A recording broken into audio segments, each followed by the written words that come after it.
whom I know. Yeah. So then what I did after that was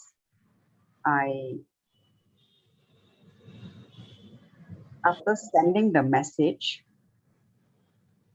I completely deleted the WhatsApp. That means the negative message that I received, because I was, praise God. Praise God. Yeah, go ahead. Okay. So what I did was that WhatsApp message, which was unpleasant to look at, I completely deleted it. Because why? When Jesus said, I remember your sins no more, so when I forgive somebody, I should do the same. I don't want to be even reminded of what was being written. And I can tell you, it really helped, because that was inspired by the Holy Spirit. Usually I don't like straight away delete messages, even if the message is like, um, if you say, you can put it like if it's a nasty one or anything like that, because sometimes it's like I may need to use it for reference later. But somehow this scripture spoke to me. Okay, Hebrews 8, verse 12. I will remember their sins and their lawless deed no more. So if Jesus doesn't remember our sins, why should I? Why should I keep that message? So although that message wasn't directed to me, but I don't want any contention between the two persons. So that's why I planted the seeds of forgiveness, the seeds of love, by apologizing on behalf of B. And I said, if there's any damage done, let me know. If there's anything I can do, I will do it. I told A. Okay, so I sent that message. And after sending that message, I deleted the A's message, which was, uh, not very, not a welcoming one. Because why? I remember Jesus' words. I will remember your sins no more. So I wiped it out. And by wiping out, it was also wiped out from my memory. Because if you keep looking at messages that are unpleasant to look at, you are reminding yourself, of that whatever that was written. It's like it plays in your mind. So I didn't even want to look at it. After sending the reply, that's it. I deleted it. So I shared this with the person whom I was ministering to, and that person said, "Wow, this example helped me. What I shared was actually very helpful in the area of forgiveness." Okay, so I didn't even know why I shared this, but I was just inspired to share, and it was something that this person needed. So I actually learned something from the Holy Spirit, about I remember your sins no more. Don't keep messages like that. I deleted it. So I couldn't even recall what was written. I only know what was written was something unpleasant, but I don't even want to remember the words. So by deleting it, I have no way of like recalling it to look at it again. So that's how, when we forgive, Yes, that's very what Jesus, praise God, that's what Jesus did for us. I remember your sins no more. So yeah. we don't even want to remember other people's sins. So, by deleting it, it actually helped me. It helped me. Firstly, it wasn't directed to me, okay, but because I know the other person, B, closely, it was told to me. But I thought, this is an opportunity to plant seed. And actually, the very next day, A gave me a message that was very welcoming. He said, it's a very, how to say, it's a turnaround. It's a turnaround to what was being written. I believe it's because of the, I applied Mark 11:23-24. We've been speaking about Mark 11:23-24 for so long. Since, Sunday healing session, the whole day was about Mark 11:23-24, and that was that was my experience. And thereafter, nothing happened between A and B. It was, I would say, peaceful resolution after that. Praise God. So through this experience, I actually learned, the verses where Jesus said, I remember your sins no more. So we do the same. We don't want Jesus to remember our sins, right? So we should do likewise for other people. Of course, not your own strength, not by your own strength, but by the grace of God, because there's nothing we can do on our own strength. It's all by the grace of God. Forgiveness, love, everything is by the grace of God. Nothing on my own I can do. Praise God. Praise Thank you, God. Jesus. Thank you, God. Yeah, I Jesus. just wanted to share this. Praise God. Thank you, Jesus. Thank you, Holy Thank you. Spirit. Yeah, I mean, it was helpful for me in my ministry. Yeah, I'm done, Papa. Thank you. Thank you. Good Praise Thanks for God. morning, allowing. brother. Praise God. Good morning. God bless you. We'll study exactly what you said, okay? Praise God. Now, what we are going to study is the language of the fourth dimension. Now, I don't know what was the incident before because I came halfway, but you took a scripture that said, God forgives us and remembers our sin no more. You took that scripture. Yes. Sorry, Papa. Mm. Can you please make me co-host because I can't post anything on the chat. Okay. You are the host, right? And Jesse. Wait, I can raise my hand. Can you raise your hand?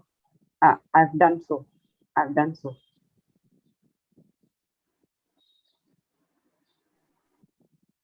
We have to start new recording or same? This is new recording, the Alice. It's a new file. Thank you. Yes. Praise God.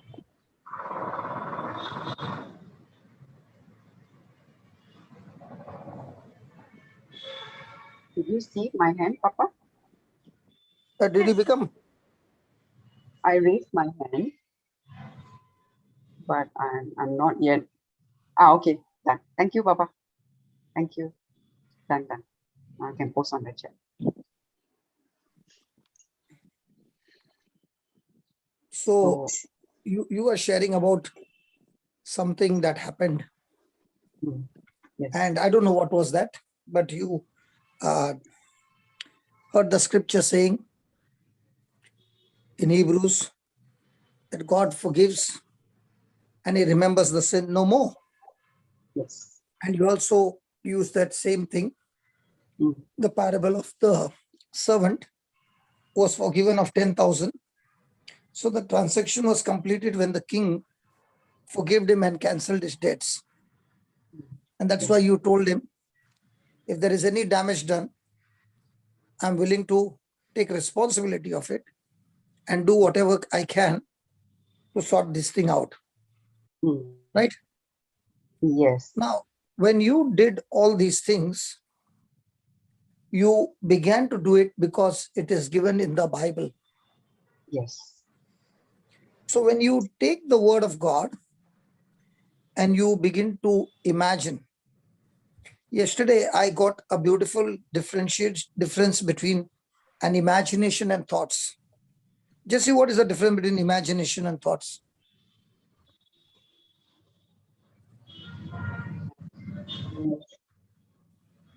Yes. Confusing question.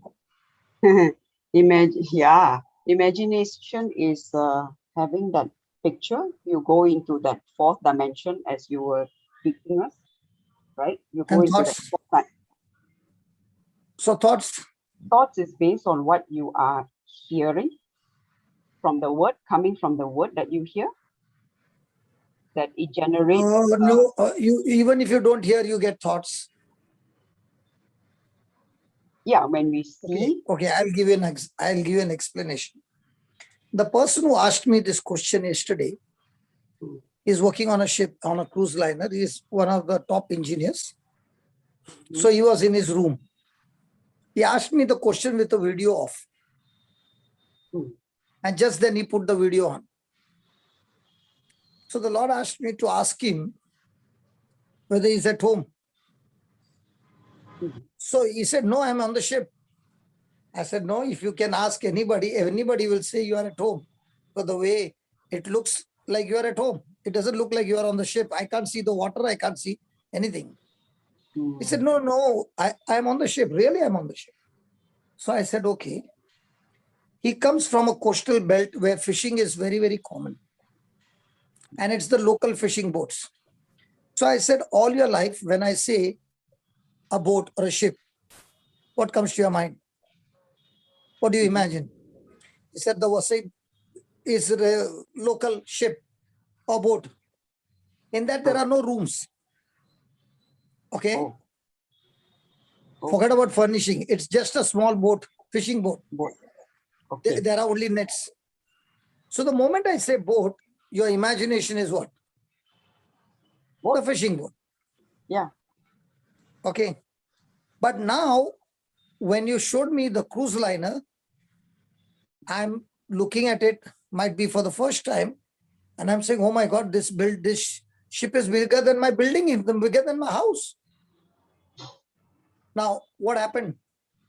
He changed my imagination by showing the cruise liner. So now when I have got that imagination of a big ship, now my thinking is what? Based on the big ship. So what the word of God is saying is giving you imagination. And based on those imagination, now you are thinking. I bought a house. I got the drawing in front of me. I got the photographs in front of me. Now I have to think anything and everything which will fit in that room. I can't think outside that room. Correct? Yes. So if I'm buying a furniture, I have to think that it should fit in. So my imagination is the room which I have in front of my eyes, might be a photograph or a drawing. And now my thinking is based on how will I fit all these things in that room. In the same way, when you picked up that scripture from Hebrews, the scripture gave you the room that God does not remember your sin anymore.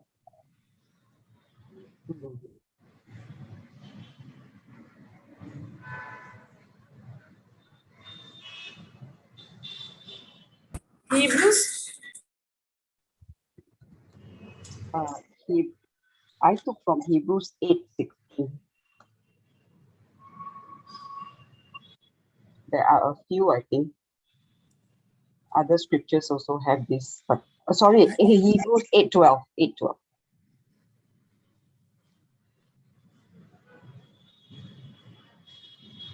Yeah, read. Mildred, would you? For I will be merciful to their unrighteousness and their sins and their iniquities will I remember no more. So when God forgives, he remembers No more. no more. Now, he not only forgives, he also cancels the consequences of it. Okay. So now, like the Lord said, the king forgave him and canceled his debts. Now, based on that imagination, scripture, you began to think and you wrote that message.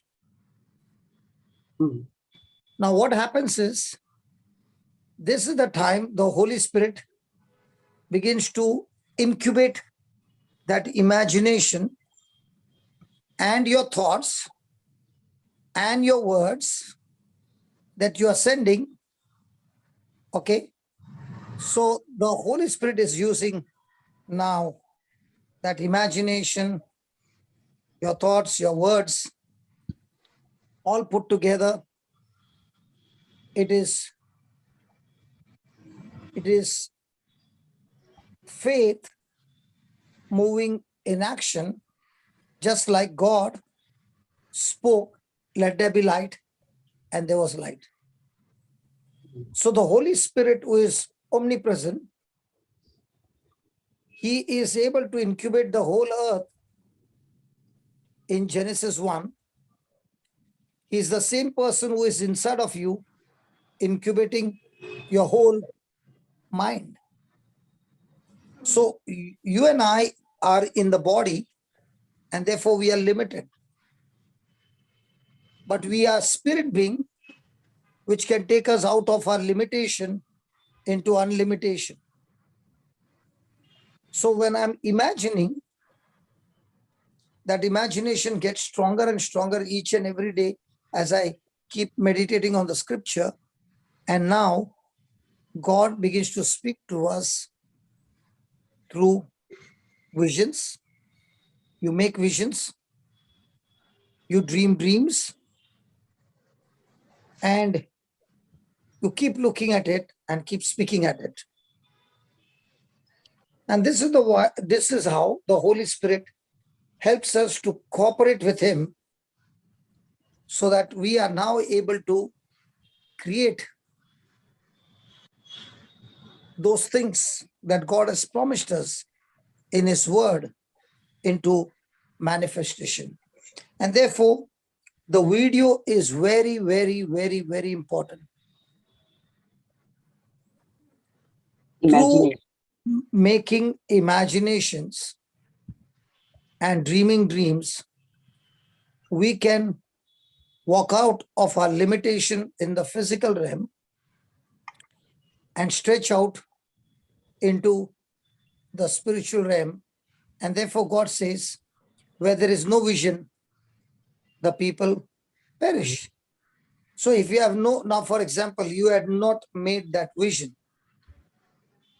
to forgive that person based on the word of God, you wouldn't have experienced the release. Neither that person would have experienced the release, and you wouldn't have been able to create those things that God has promised you, because that unforgiveness will stop you from moving the mountain. But I didn't That really make imagination, Papa. Huh? I didn't really make any imagination. I But just that's what you did. That's what you took that scripture. The scripture came actually. I didn't So like. the scripture came. Okay, the scripture came is what the Holy Spirit is giving you a vision. Oh. Okay, I'll put it this way. You got plenty of scriptures and you are in a situation, and the Holy Spirit reminds you of a particular scripture. And at once you begin to draw your strength from that particular scripture. Now, what's that?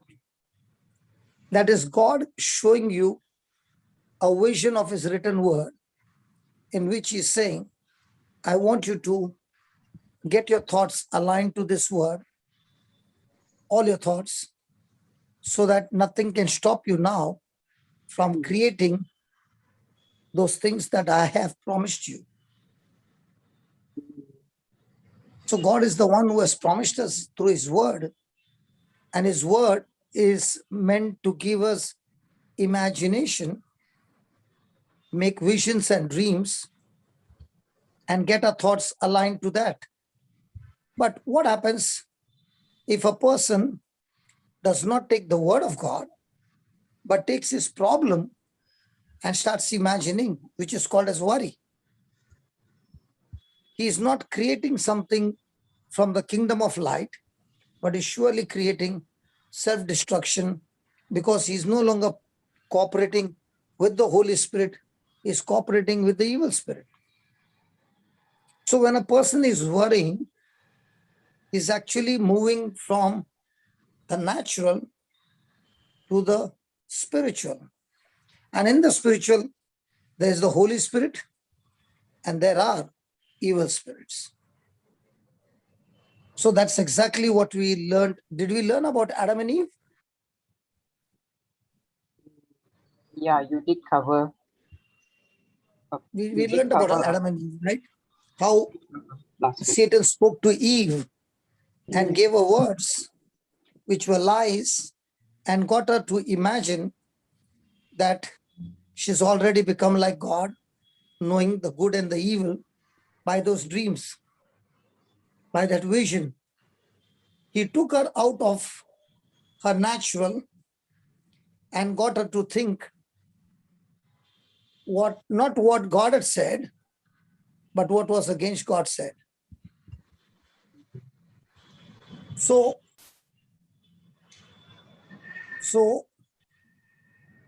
a person can visualize what God has promised him and use his imagination and allow the Holy Spirit to incubate that imagination or that visual or that vision or that dream so that it starts incubating, so that not it, the Holy Spirit starts incubating and creating a future just like the mother hen incubates for 21 days and the chicks come out.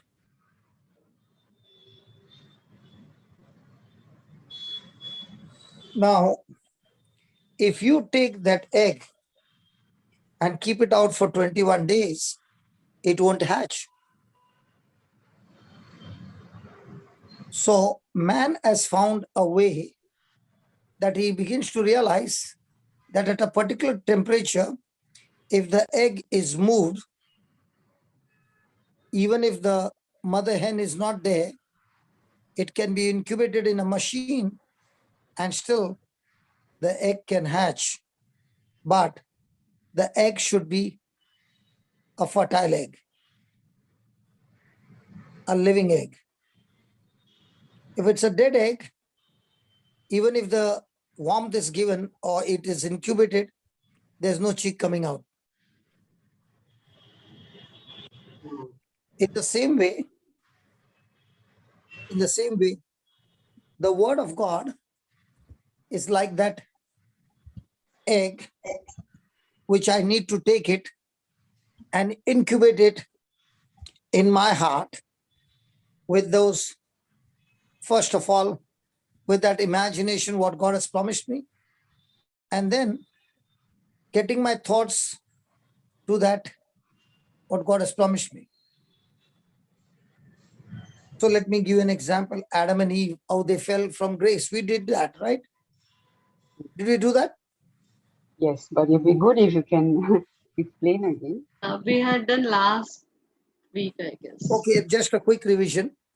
Hmm. Adam and Eve were full of God. God had spoken the word. They had believed the word. They used their imagination. They were in the spirit realm completely and having total dominion over everything on earth. And everything was going fine for them. And the devil knew that if I can destroy this person, I can destroy this person by taking him into the fourth dimension and giving him imaginations, visions, dreams that can create opposite to what God said.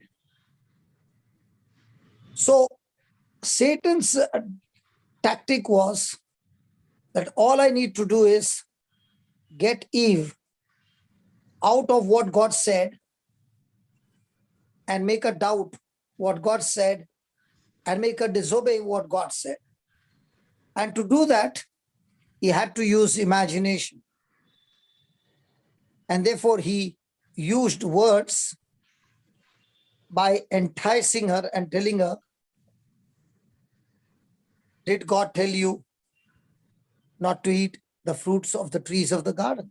A simple question. Got into a conversation. And in that conversation, got to the point where Eve began to imagine, because she said, God said, don't eat it, neither touch it, you will surely die. Of the fruit of the tree of good and evil, the knowledge of good and evil. Now, what do you think Satan would have done? It's what I'm thinking. Eve said not to touch it. Satan would have touched it and said to Eve, I touched it. Did I die? Listen, you too will not die. Actually speaking, God has purposely kept it away from you because he knows the day you eat it, you will become like God and you will have the knowledge of good and evil. He does not want you to have that. What did Satan do? He just changed the imagination that God was keeping something away from them. God loved them, but his love was not complete.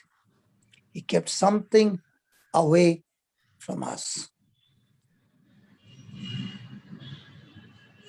Now, in the 6th verse, Genesis 3, verse 6,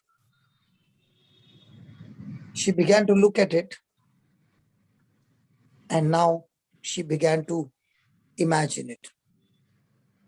Put the Genesis 3, 6.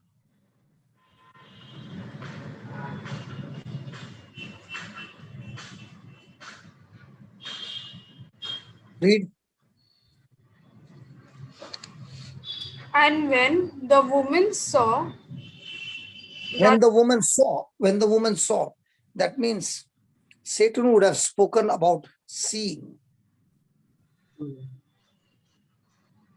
And when she saw, now she saw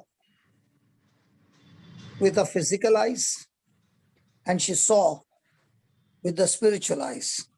She saw what God said with the physical eyes, and she's seeing now what Satan said. She's seeing the lie through her imagination. So when she saw what? that the tree was good for food. Now, do you think she would have seen once or many times? Many times. She must have She imagined. would have seen in the imagination much more than she saw with her natural eyes. And when she began to see it over and over again, that imagination gripped her mind completely, that she moved into action. Now And she's seeing that fruit, that fruit was good for, the tree was good for food. Then that it was pleasant to the eyes, and a tree to be desired to make one wise. She took of the fruit thereof, and did eat, and gave also unto her husband with her, and he did eat. so it was pleasant. Read that it was pleasant. And it was pleasant to the eyes, and a tree to be desired to make one wise. Now, this is what was the cause. Who gave her this imagination? Satan. The devil. Heaven. So now also who gives us the thought imagination? The devil. What is he saying? This is so pleasant. This is so desiring. Yeah. This will make you enjoy this life. What you have not enjoyed in your lifetime, come and eat this fruit. It is a battle. When did this battle begin? When Eve first received the words. When she had not received the words, was there any battle? No. The tree was always there. Did she ever look at it? No. But when when Satan spoke to her, he released lies to give her an imagination that was not true. And when she ate it, she gave it to her husband as well, and they both ate it. So when Satan gave her that idea, she agreed to that idea, confirmed to that idea, and that confirmation took her to the fourth dimension, and that's where she ate the fruit. So the fourth dimension is where good and evil is created using the power of the Holy Spirit or the power of the evil spirit. He brought the picture of the tree and fruit deep into her imagination. And now in her imagination, she began to see the fruit clearly. All that she was thinking was, when I eat this fruit, it will make me wise like God. And she felt so attracted to that imagination that she was attracted to the tree, and it was looking that it is most desiring to go and eat the fruit of this tree because it was pleasant to her eyes. And this imagination gripped her mind so much that it pulled her towards the tree. She knew it was wrong, but yet the pull was so strong because she had allowed that imagination to play on her mind that the next moment she took the fruit of the tree and ate it, and she gave some of it to her husband. And with that action, they both fell. Now, is the Bible talking about seeing? The woman saw. The woman saw. Seeing is so important that when you see, it can create imagination that can captivate your mind and take you on the wrong path. And that's what happened.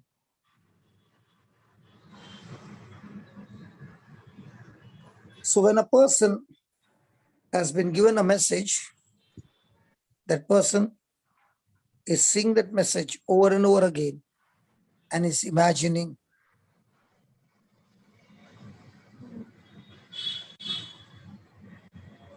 If a person has told his lover or somebody some message, they both start thinking on that message, start imagining that message till that message takes them in the common direction away from God, and they find themselves fallen.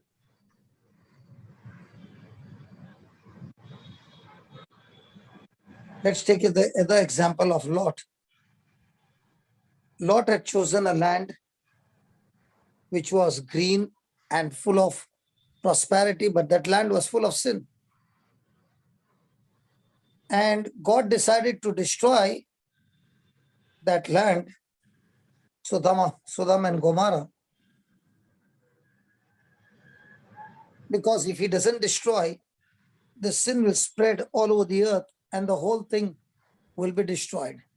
It's like these two places were like gangrene. And God was going to make this judgment on these two cities, and he wanted Lot and his family to be out of the city, and therefore he sent an angel for them to escape. Now the angel gave them instruction, a simple instruction. I will wait till you get out of the city. But when you are escaping, don't look behind you. Simple. Don't look behind you, or do not look behind you. But what happened? In Genesis 19:26, read it. What happened? She looked behind. Lot's wife looked behind.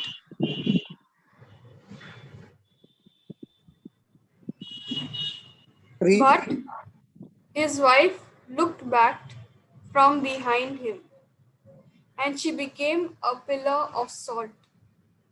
Now the question is, when they were escaping, our eyes were in front, but the imagination was behind. Her natural eyes was looking in front because she was on the run. But the imagination was the curiosity, what is happening behind me? Why did he say, don't look behind? I want to know what is happening behind. So she already imagined, and she was continuously imagining to know what is happening behind. And therefore, she looked behind. But before she could look behind, was she continuously looking behind in her imagination? Yes. Yes. So when God said, don't look behind, she looked behind. So she not only saw with her physical eyes, but she also looked through her inner self. And that inner self created an imagination, a desire to know what is happening behind her. And that took her into that action that she turned her face and she was turned into a pillar of salt. So here the Lord is showing us that these incidents are written because these people allowed wrong imaginations to have a hold on them. And once those imaginations were strong, now they began to get continual thoughts of those things that they had imagined till they were gripped by those thoughts completely and terminated. Praise God. Praise God. Praise God. So the Holy Spirit is all the time willing to work with us if we are willing to cooperate with the Holy Spirit using our imagination by taking the scriptures and agreeing to the scriptures. Praise God. Praise God. Praise God. So you see, when God said, okay, when Abraham and Lot had an issue, that God said to Abraham, leave your father's house and come to the place that I show you. He said, you and your wife come alone. But he took his nephew along, Lot. Now, as long as Lot was connected to Abraham, Lot also got blessed. And their cattle began to grow so much that both of them became prosperous. Now the servants began to fight against each other because of limited grass for their cattle. So Abraham said, instead of we fighting because of our servants, let's divide the land. You take what you want. What is remaining, I'll take it for myself. So Lot took that which was fertile, and that which was barren, he left it for Abraham. Now, actually speaking, who should have taken first? Abraham. Abraham. God had a covenant with whom? Abraham. Abraham. Now, who got blessed because of whom? Lord got blessed because of God Abraham. blessed. Yeah. Who was elder? Abraham. Everything was in favor of Abraham, but yet Abraham gave him the chance. Yeah. Now, what did God say in Genesis 13, 14 and 15? What did God say? What did God say to Abraham? When Abraham did that, he trusted God to be the one who prospers him. God is the one who takes care of him. He is the source of my life. He is the one, my provider. So, what did Abraham do? God said to Abraham, yeah, read. And the Lord said unto Abram, after that Lot was separated from him, lift up now thine eyes, and look from this place where thou art northward, and southward, and eastward, and westward. Then, next one. For all the land which thou seest to thee will I give it, and to thy seed forever.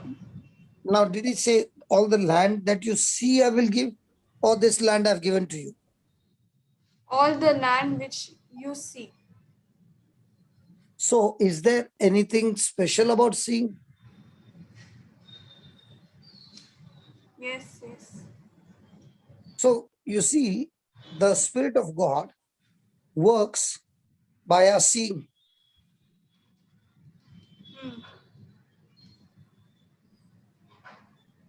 So, what do you see? Do you see with your natural senses, or do you see with your spiritual senses? And spiritual senses is when you are seeing through the Word of God. But when you are getting a knowledge which is contradicting to the Word of God, that knowledge which is unseen is also a knowledge that contradicts to God's Word. Now that unseen knowledge, which is called as worry, anxiety or fear, is now tapping into not God's power, but the evil spirit using your imagination, which is negative, to kill you completely. For example, there are so many people who are dying, where the first thing is, before the COVID can reach their home, their next door neighbor got COVID, and now their imagination is all about COVID coming to their house. Now, to know more, they put on the TV channel and they listen the news about COVID. They go on the YouTube to know more about COVID. Now, what they are doing is they are using a bad news to create an imagination in their mind, which is extremely, extremely evil, which is destroying their faith completely and taking them on a journey of fear.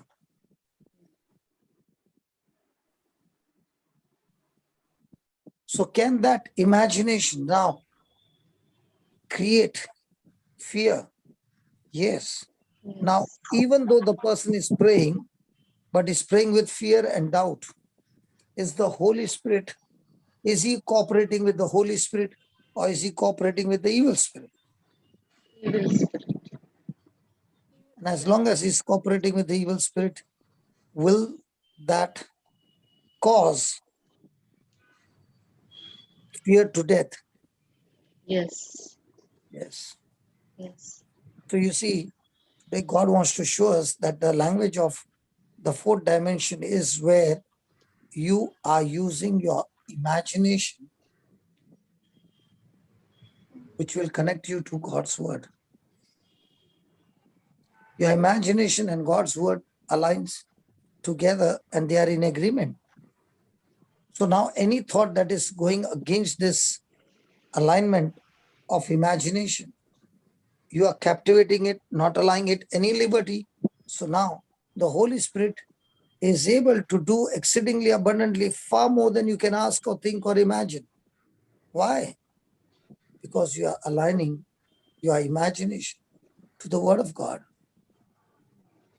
So let's go today, and this was the revision. So let's go today and see how God got Adam and Eve, even at the age of 100 and Sarah at 90, into something that their body was not able to perform,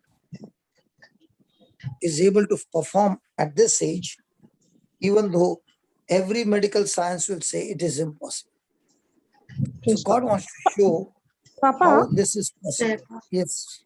so what is the difference between a thought and imagination, you said? I think you just came right now, correct?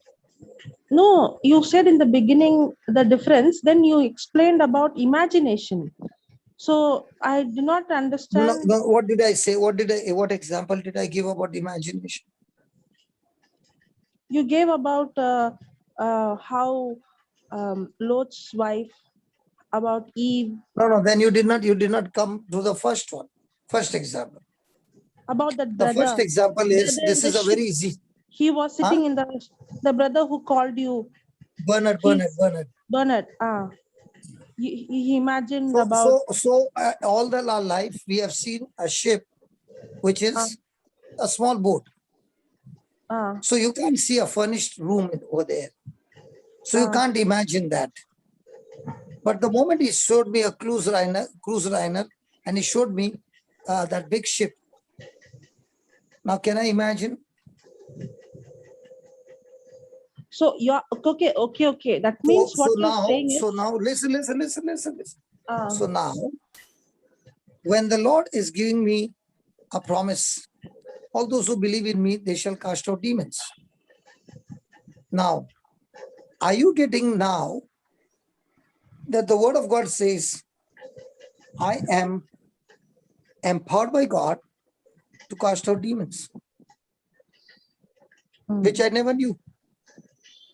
And because I never knew, I could never go in that direction. So the promise of God gave me the imagination. So word creates thoughts, thoughts creates imagination, correct? No, the promise of God gives you imagination. So where thought and based comes? on that, based on that, imagination is another one you can say is hope. Or you can say your dream. Now, for example, by the wounds of Jesus, I'm already healed. That's the final outcome. So what will be my imagination? I am healthy. Okay. Now, any thought that is going against that health, I'm saying, no, this is going against the imagination. So once I have the imagination getting clearer, day and night, I'm thinking on that only. What do you see me doing the whole day? Yeah. You are imagining, you're having a vision, and you are of your of the place, of the project, of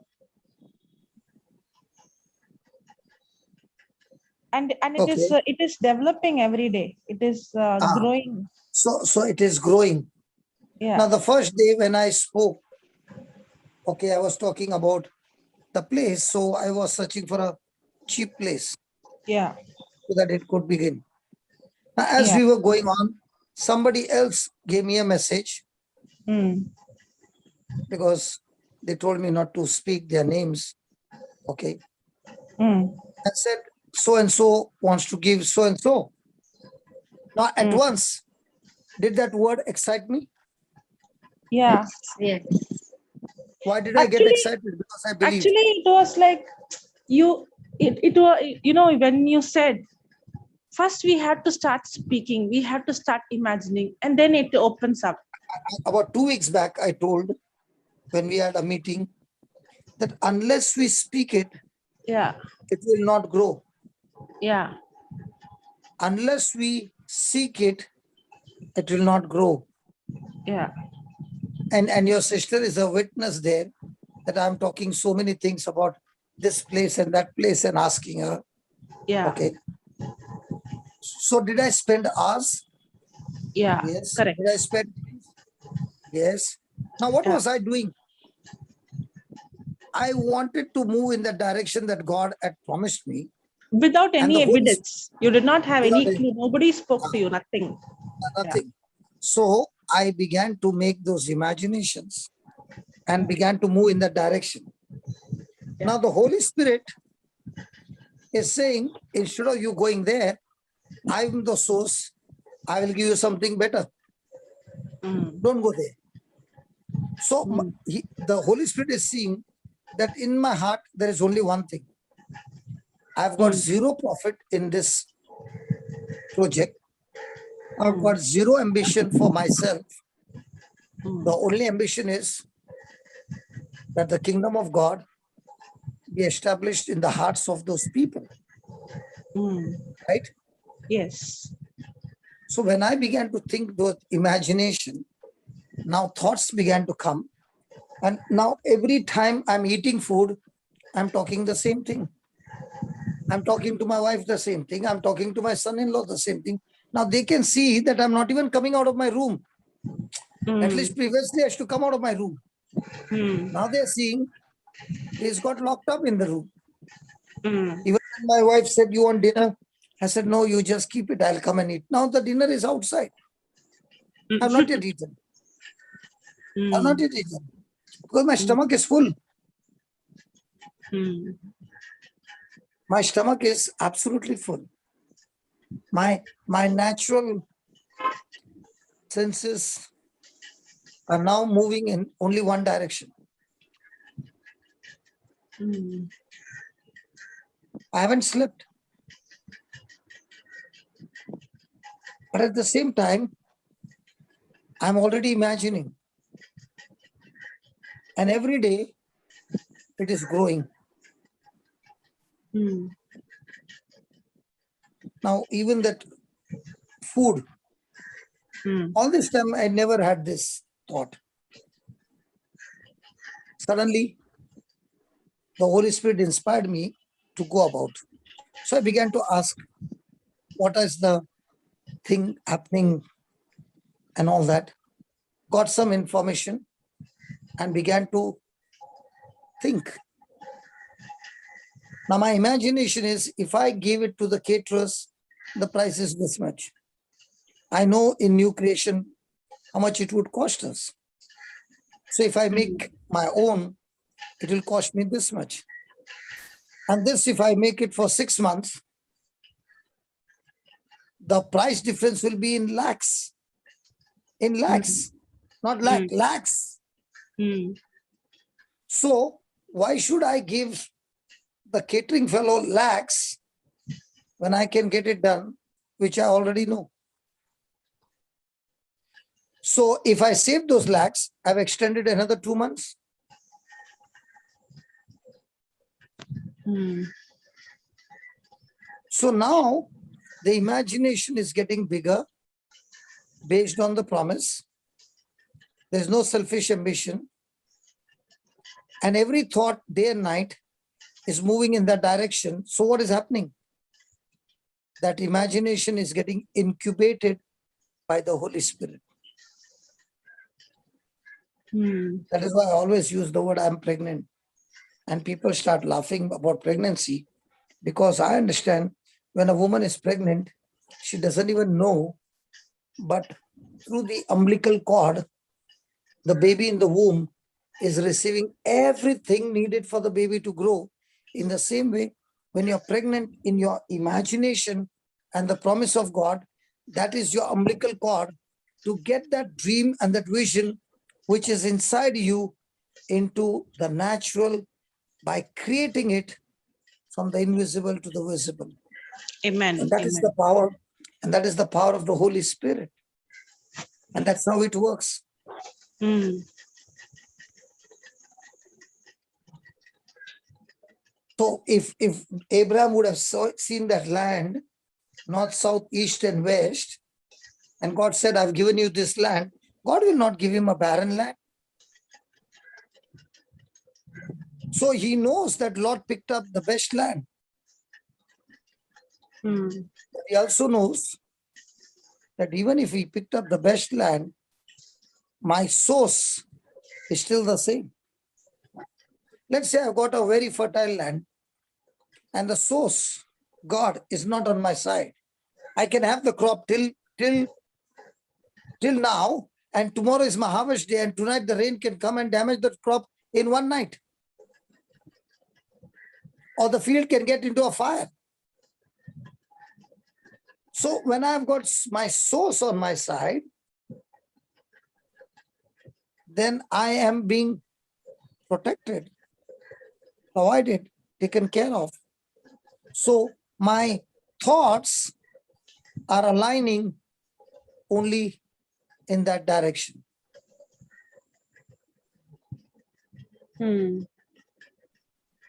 Praise God. Praise God. So the Holy Spirit begins to use this language of imagination. Okay, I'll show you something.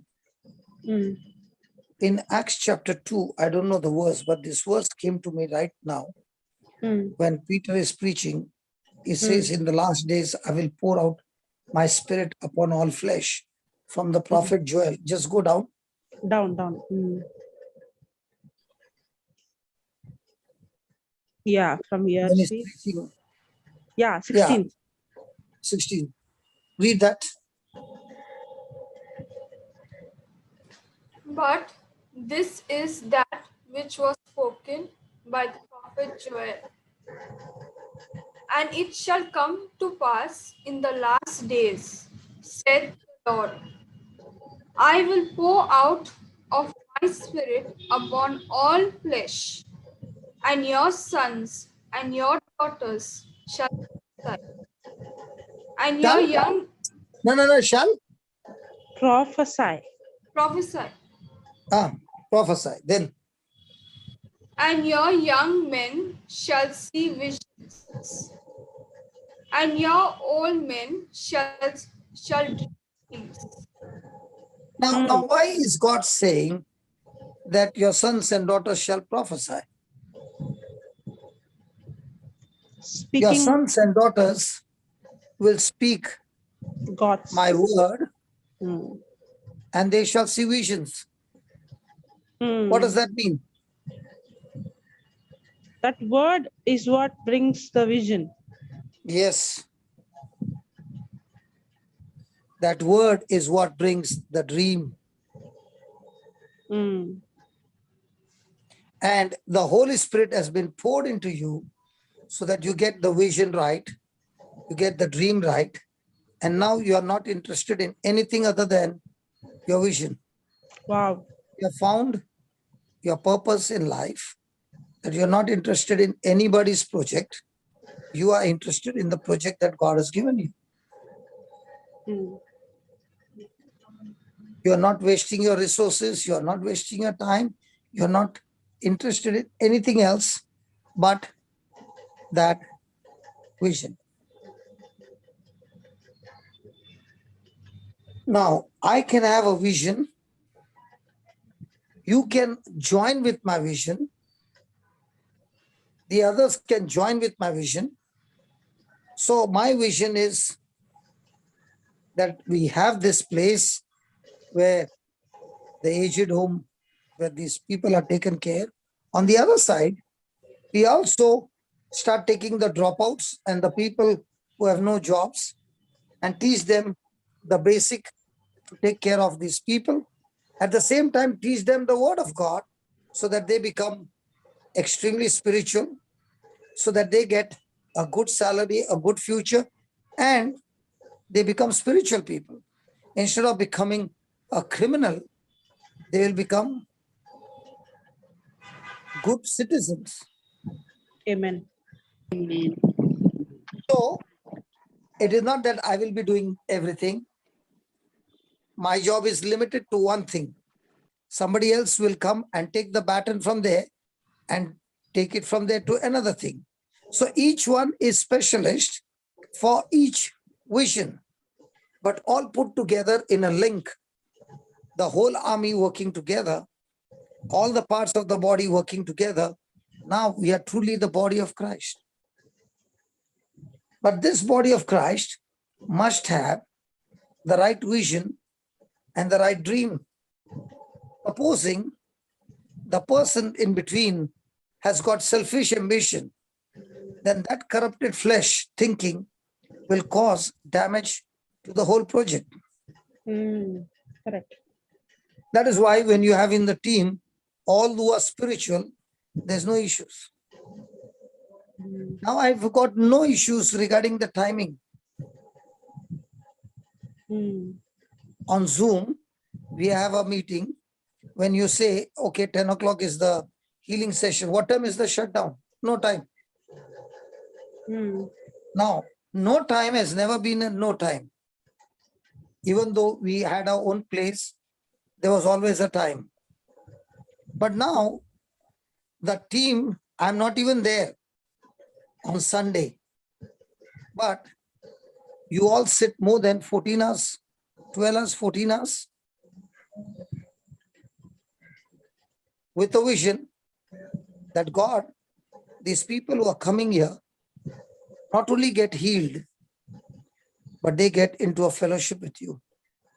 Amen. Now, working all these hours on a Saturday and Sunday, do you get extra money or extra bonus or anything extra? You're not even on salary. But what are you doing? You are making my vision, your vision, because it is a spiritual vision where Holy Spirit is ready to move into action. Now, those children who are coming on Saturday, did they ever think that they could heal people? No. No. Until you spoke to them and gave them imagination. Now, once they began to imagine, you said to get that thing done, you got to study this and this and this and this and this. Now, were they doing it out of passion or were they doing it out of force? What, Papa? Sorry, last one. The children, when you said you have to study this and come, were they doing it out of force? No. That you will not take them in the class? Or were they excited to do it because they wanted their imagination to come true? They were excited. For what? They were excited to. For their imagination to come true. Yes. Yeah. They realized that these imaginations have to be tied up with these promises of God and get my thoughts aligned to this. So now when the real battle begins, they are not at all scared, but they are excited to see how this is going to work and how the Holy Spirit is going to come, whom they have been incubating for 1 week. It's now time to hatch the egg. Yeah, correct. Even now, preaching the word, you see when people have come, they have come with hopelessness and different imagination. Like the preaching of the gospel itself is giving hope, no, Papa, giving that imagination, helping them the to right see. imagination. Yeah, correct. Giving them the right imagination. Now, among your sister's testimony, which was going through the battle, that night when I said, I rebuke that spirit of death. You have no power over the child. This child will not die, but shall live in Jesus' name. Did that one sentence change the whole attitude? Exactly. Because What now, the doctor spoke gave her a negative imagination. And I opened my mouth and I spoke that line. She incubated that line till the end. Correct. I did not have to speak to her again and again. Yeah. Took it as a final destination of a child and said, no, I don't accept it. Now are you understanding the imagination and the thoughts? Yeah, correct. Yeah. So the promise of God will give you the right imagination to make your destination. This is the picture of what I want. Now you're using the promises of God to fill that image with colors and whatever you want through your thoughts.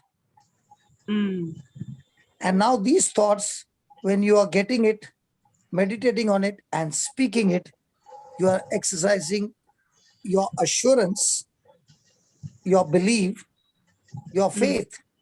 And as I told you, it starts growing and growing and growing. And when it starts growing, there comes a time when the Holy Ghost gives you such assurance, such confidence that you are saying, I got it now.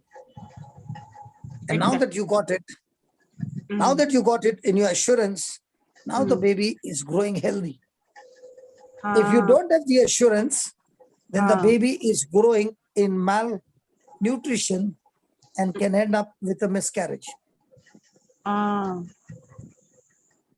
That assurance is faith.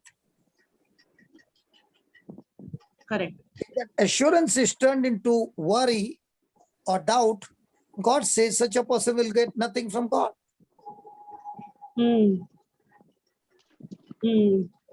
So now you are understanding all these scriptures put in. Yeah, especially that Joel, what Peter speaks, no? In Acts. Today I understood, first comes the speaking, the prophecy, and then the dream Based on and that the prophecy, vision is exactly, and it is, that's why it's coming in order. And today I understood it. So that's why it's given first for your sons and daughters, and then the vision will come. The sons and daughters, because you are first training your children in the family. The Jews, they first taught their children right from childhood. So now that the Spirit of God has come, the same Spirit of God has come upon them, and the same Holy Spirit who has come upon them is now incubating all that they have studied, the scriptures, to bring it to manifestation. So without studying the scriptures, when the vision comes, it's dangerous. Exactly. Because you won't know whether it was the devil or it was the Holy Spirit who gave you that vision. And that's why so many people give a wrong message, and the person receives that vision which is given and goes into that direction, into self-destruction. That is why there are so many who come around and say, is there any message for me? And at that time, if the message was negative, it's enough to finish that person permanently. Exactly. So when your imagination and now backed up with vision and dreams, they get all together, now the Holy Spirit is ready to carry out that dominion, that authority, and cast out that mountain out of your life. Now when God, Jesus is saying, whatsoever you desire, what is that desire? Again, your imagination and your thoughts. So now those desires are no longer just desires, but they are strong desires. Like Brother Gladstone from Dubai, his property had got jammed. So I told him, take that agreement, take the Xerox of it, pick cross check, how you write on the cross check, account pay, right in the middle, put two parallel lines, and with a red scratch pen write, sold, all payment done in full. And look at that and start imagining that the money is in your account and the agreement is done, everything is done, and everything is cleared. Now he started doing it every day from December. I think in the month of April, he had to go for his nephew's wedding.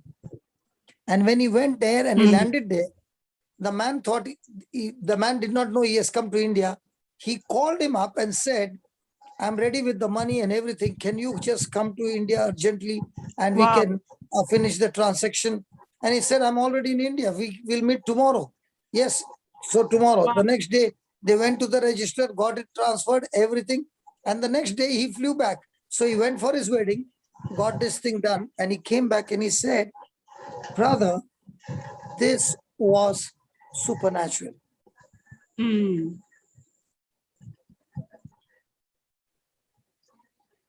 But did they wait for 3 or 4 months? Yes.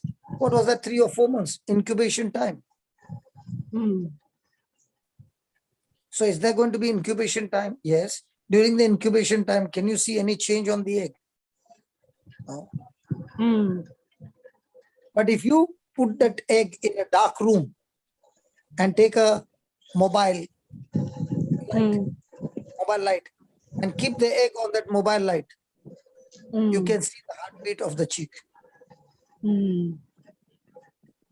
Because that light goes through the shell and Mm. shows the heart beating of the chick.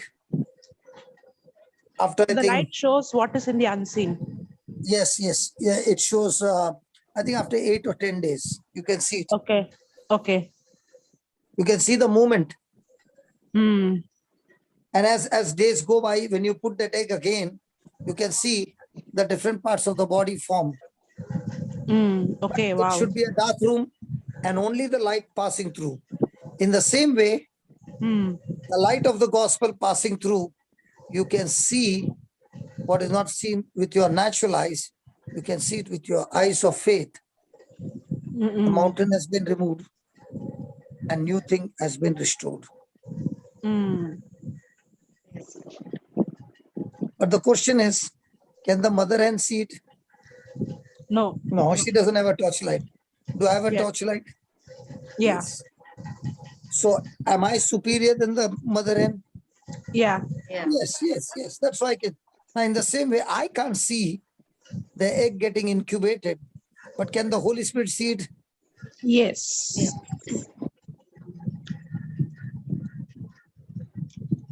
Praise Fantastic. God. He can see it and he also reveals it, no? Yes. He helps us to see, just like how the light helps to see. Okay, now let's study about one more thing, about Isaac.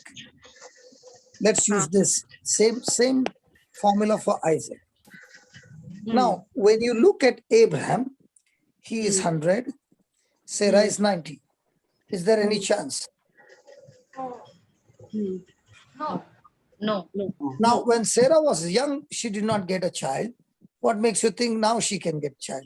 Yeah. But now God himself came and told him that next year you are going to have a son. Praise God. And Abraham, what? He laughed. What about Sarah? Hello? What about Both Sarah? of them laughed. Yeah. Both Yeah. of them laughed. Mm. What was the reason why they laughed? Because it is not possible at all. So they laughed with belief or unbelief. Unbelief. And So were they both unbelieving? Yes. So now God has to change them from unbelief to belief. So he has to make them move to the fourth dimension. Mm. So he has to get them connected to the fourth dimension where the Holy Spirit will bring it to pass. Mm. So one day, that is in Genesis 15, we have read it so many times. Mm. God said to Abraham, come out of the tent Yeah. and look towards the down. heavens. Mm. And he saw many stars. Yeah. Now, when God is showing him the stars, at that time, Abraham had already made a plan B. And the plan is, I will adopt Eliza of Damascus. Mm. Now, had Sarah come up with another way of helping God to get a son? Yes. She imagined, if I bring Hagar, my servant maid, and hand her to Abraham, Abraham can still reproduce a baby through her womb by having a physical relationship with her and give her the baby. But when Ishmael was born, Hagar would not give Sarah to touch her. So you see, in the Bible, imaginations were used in the wrong way, and that wrong way also created the wrong thing. So Sarah created Ishmael through Abraham. It was Sarah's plan. Now Abraham is also making a plan that I will adopt Eliezer of Damascus. Now before he can do that, God had to put a stop to it in Genesis 15. Just go to Genesis 15 and let's see how Abraham had made a plan and how God had to stop it. Genesis 15 from verse number 1.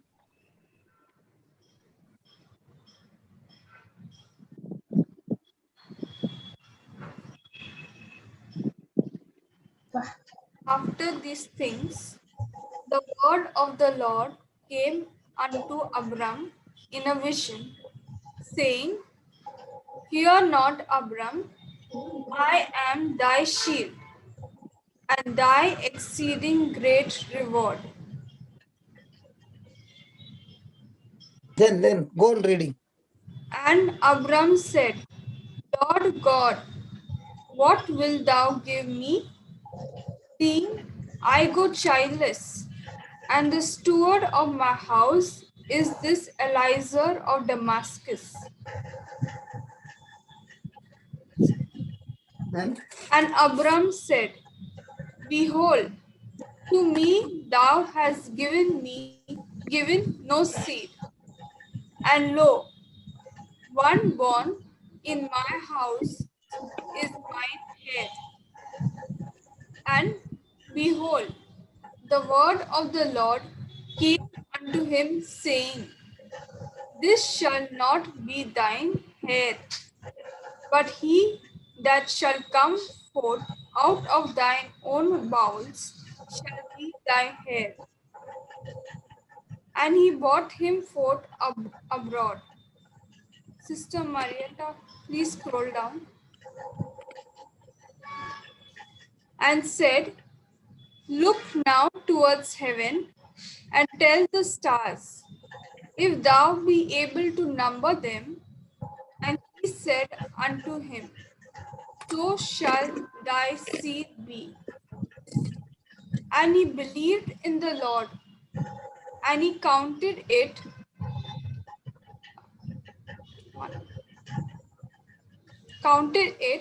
to him for righteousness. And he said unto him, no, enough. Now, had Abraham planned to adopt Eliezer of Damascus? Yes. Yes. So what was his imagination? Eliezer of Damascus. Eliezer. What was God's imagination? He will have his own Not child. imagination. What was God's plan? Isaac. Isaac. Now, are they both matching? No. So God has to destroy that imagination and make Abraham believe in God-given imagination. So what did he do? He brought him out of the tent and said, look up now. So if Abraham is looking up from the tent, he can only see the ceiling. But if he comes out of his tent, then he can see the heavens. He can see the stars.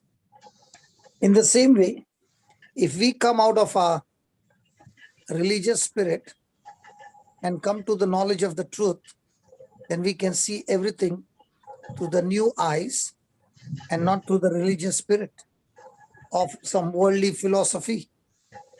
Praise God. Praise God. Praise God. So now he came out And God told him to count the stars. Now, humanly, a person cannot count all the stars in one night. But Abraham repeatedly kept counting the stars every night. And that's why it says he believed. So as he began to count every day, what happened? He's talking to the stars. Do you think he could remember that yesterday he had counted this star, or he had not counted? No, I can't. He cannot remember. He is forgetting the count. Yeah. So every night he's counting, but he's forgetting the count. And then he would have come and told God, I can't count them. I can count them a few, but not all. And the Father God said, your children are going to become as numerous as the stars. Now, what would you think would have happened to Abraham? Will that word affect Abraham in his emotions? A person who has been longing for one child, just one, will it affect his emotions? Yes. Yes. Do you think tears would have come down? Yeah. Yes. Do you think when he's looking at those stars with tears filling his eyes, will he be able to see the stars clearly or blurred? Blur. He won't be able to see the stars, but I think he talks to the stars. That is the imagination. Yeah, he's talking to the stars, but what I'm saying is his vision has got blurred because they are all tears. He looked up to the stars again, and all he could see now is with the new imagination that there are children over there talking to him and calling him Father Abraham.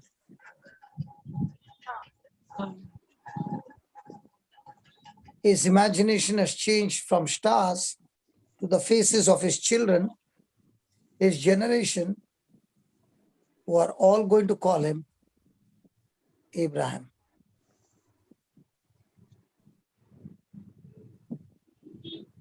Now, when an incident like this would have happened, he would have come back home. Do you think he will forget that incident? No. No. No. Will you think over it over and over again? Yes. Yeah. Yes. Till it gets. Will he be able to sleep? No. No. When he closes his eyes, can he still see the stars changing into the faces of his children Yes. and descendants? And again, shouting, Father Abraham, Father Abraham. Now, somebody will say, it's a good way of explaining. Okay, I'll give you something practical. Supposing suddenly somebody got up and saw or imagined a figure just passing by the window. Can that person get into a fright? Yes.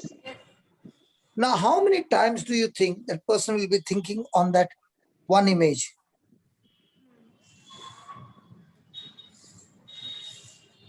Many times? Yeah, full day. I mean, anything. Okay, so will that person get into fear and going deeper and deeper into fear? Yes. Let's say 5 years have gone by.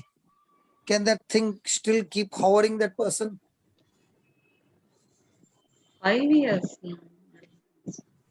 Huh? You are in word, then you can't. I mean, so many. Hold on. I'll take somebody's help. Kiran, can you put your video on?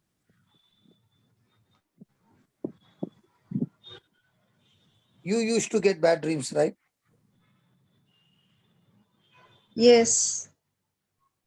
And real bad dreams, Yes. where you would get choked. I'm not Yeah. going into the details of the dream. Okay. Would you get into fear? Yes.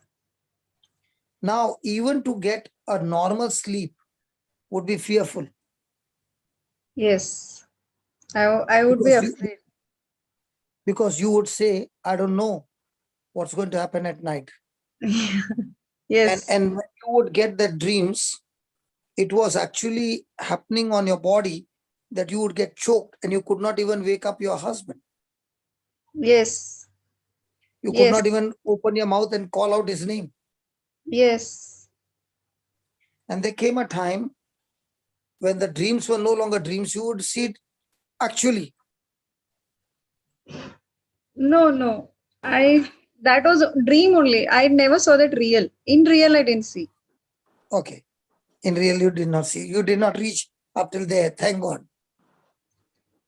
Yeah, it was when I would sleep, only then I could see that. Okay. In When real, you if would close your eyes. If you close your eyes. no, not so much.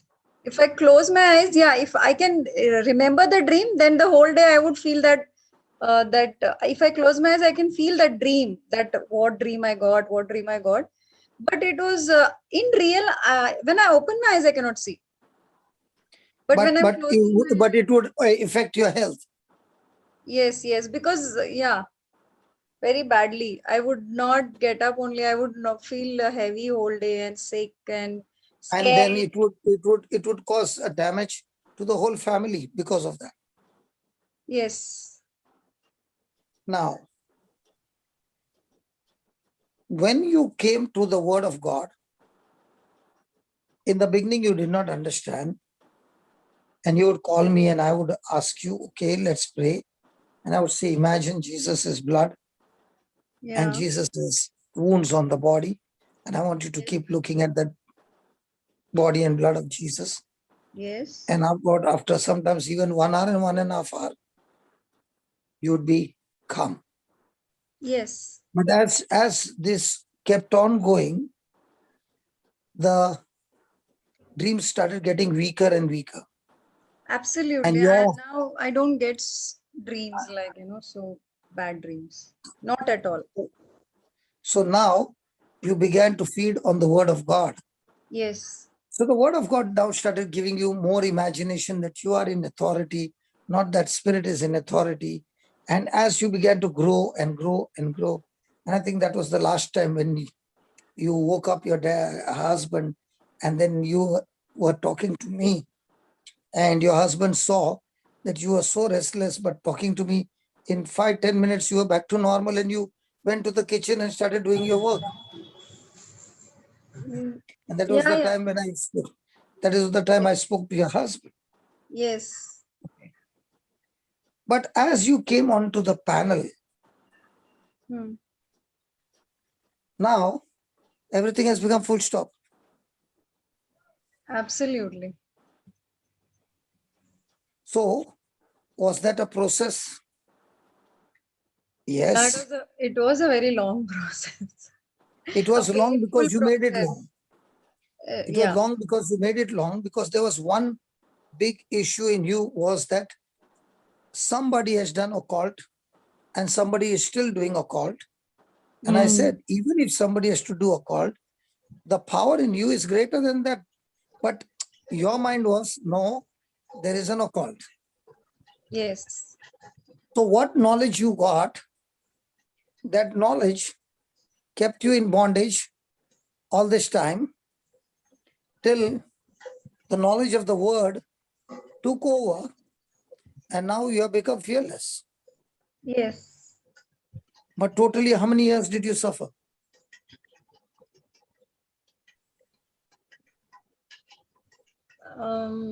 15 years. Now 15 years of every night torture, is it easy? No. No. Now, was she getting connected into the fourth dimension? Yes. But was she getting connected to the Holy Spirit or No. fear? Yeah. Fear. So 15 years she was praying, but not knowing the scripture, her knowledge was wrong. Yes. Praying is right, but the knowledge is wrong. Yes. So she was not at all connected to the fourth dimension where the Holy Spirit, she was not ready to cooperate with the Holy Spirit because her believing was wrong. Her thinking was wrong. She had no preaching of the word. Yes. So when the preaching of the word came, she realized when I speak the word, something happens. Then she began to say, then she got into another bondage. When I pray, there's no power. You pray, you bless, you do this, then I will be delivered. Then it became like Asher, no? After 2 hours saying, Dudu. Who, Papa? For everything, no, you pray over me. Baba. I said, listen. Okay. See, listen, I am not going to do that anymore. I will give you audio prayer. You listen to it. That gave her tremendous relief. But sometimes it was a big battle. Big battle could see the manifestation as well. So I knew that when the battle was very big, I have to support her. So we would go into prayer and she did get delivered. Today, she's totally set free. Amen. Praise God. Praise God. Amen. Can I just one thing I'll ask? When Sister Kiran, when 15 years you were suffering this, but you were praying, right? No, actually, I didn't know Jesus for many years. No, I am from a Hindu background. Yeah, okay. But when you that was came to know, but you were praying. Yeah, that was only 10 years back. So 10 years back, I came to know. Out of 15 years, 5 years, she did not know Jesus. The dreams were coming. But the last 10 years, she knew Jesus. She was, and I think she got baptized, I think, a few years back. Yeah, just 7 years back. So 3 years she was knowing Jesus, but not knowing about Jesus. But all that she was knowing was go to church and say some prayer and come back. And that prayer will work for her. But not knowing the power of the word. Yes. And she got stuck to it. And I think I don't know how many priests she must have trouble pray over me. No. I never did that. So only me who troubled? Yeah.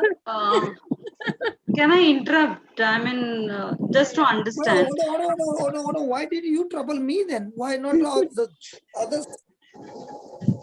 Because when I first spoke to you, you were very humble, Papa. Means you never treated me like, a lay person. You were like my own daughter, like that you treated me. So I felt like you're my own dad. First talk only I felt like you are my dad, because you spoke like you're my dad. You just spoke like a daddy. I didn't feel only that you are some other person, some person in authority. I used to talk to you only because I felt like I'm talking to my dad. I mean, I have a biological dad. He is also very loving and caring, but you could understand the other spiritual world. You could understand why I'm not what I'm going through. But my dad doesn't know all this. So I don't know, but I felt like you're my dad. That is the reason I spoke to you. Priest and all, if I see them only, I would run away from them. Like, no way, I cannot explain them my problem. But when you spoke to me, I only felt like, I am talking to my dad. Okay.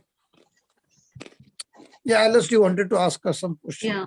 Brother, like when Sister Kiran, you went 7 years to the church, you received communion. So that also didn't help, because we are receiving body and blood of Jesus. The reason was fear. Fear in the and belief in the negative things.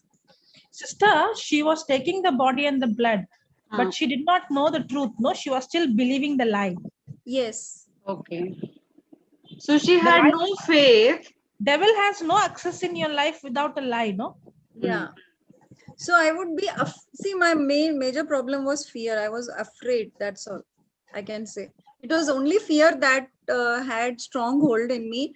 But the day I was set free, I stopped fearing and I started believing. Then things I You could started understand. believing, and that believing cast out the fear. Yes. It was fear, even before sleeping, I would be afraid now what will happen. So that would actually, then it would happen like that, that fear. So you were already imagining now this is going to happen or something Yeah, will I I'm would be, happen. saying, yeah, that's what I'm saying. Yeah, Because yeah. of even the before I would experience that sleep, she got. no, fear was so strong. I would think, now, if I sleep, what will happen?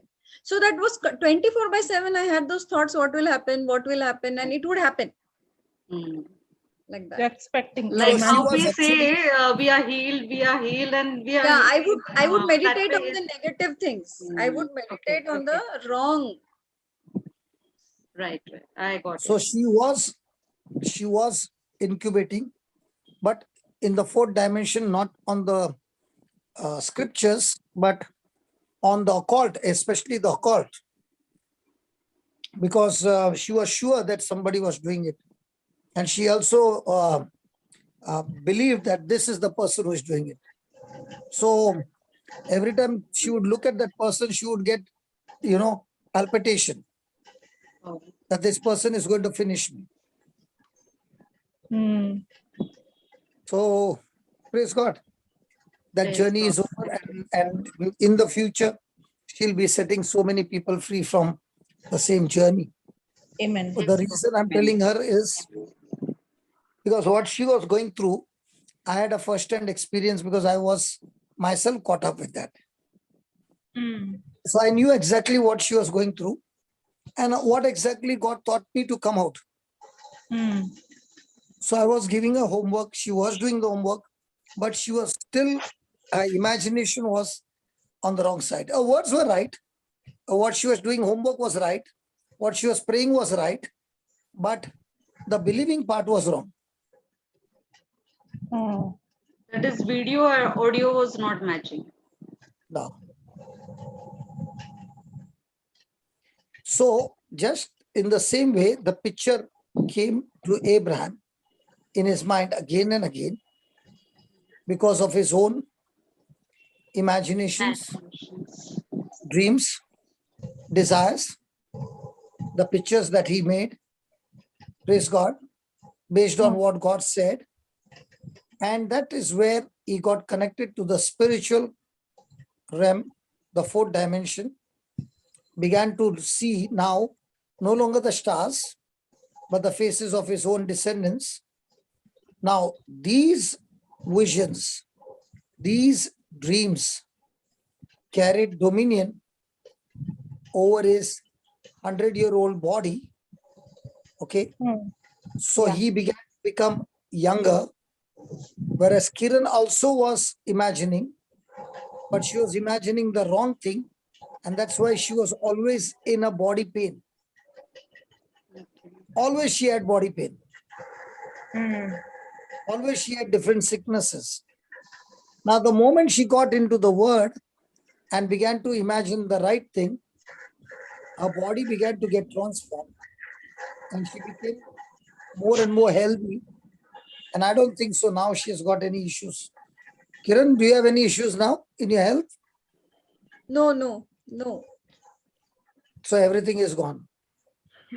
Praise God. Papa, someone is asking what is the difference between vision and dream?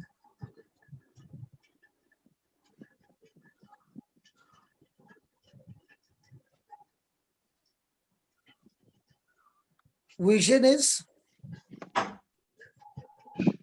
what you make or you see with your eyes open. For example, I'm praying over somebody. With my eyes, I can see all those things are not going to help. This person is going to die.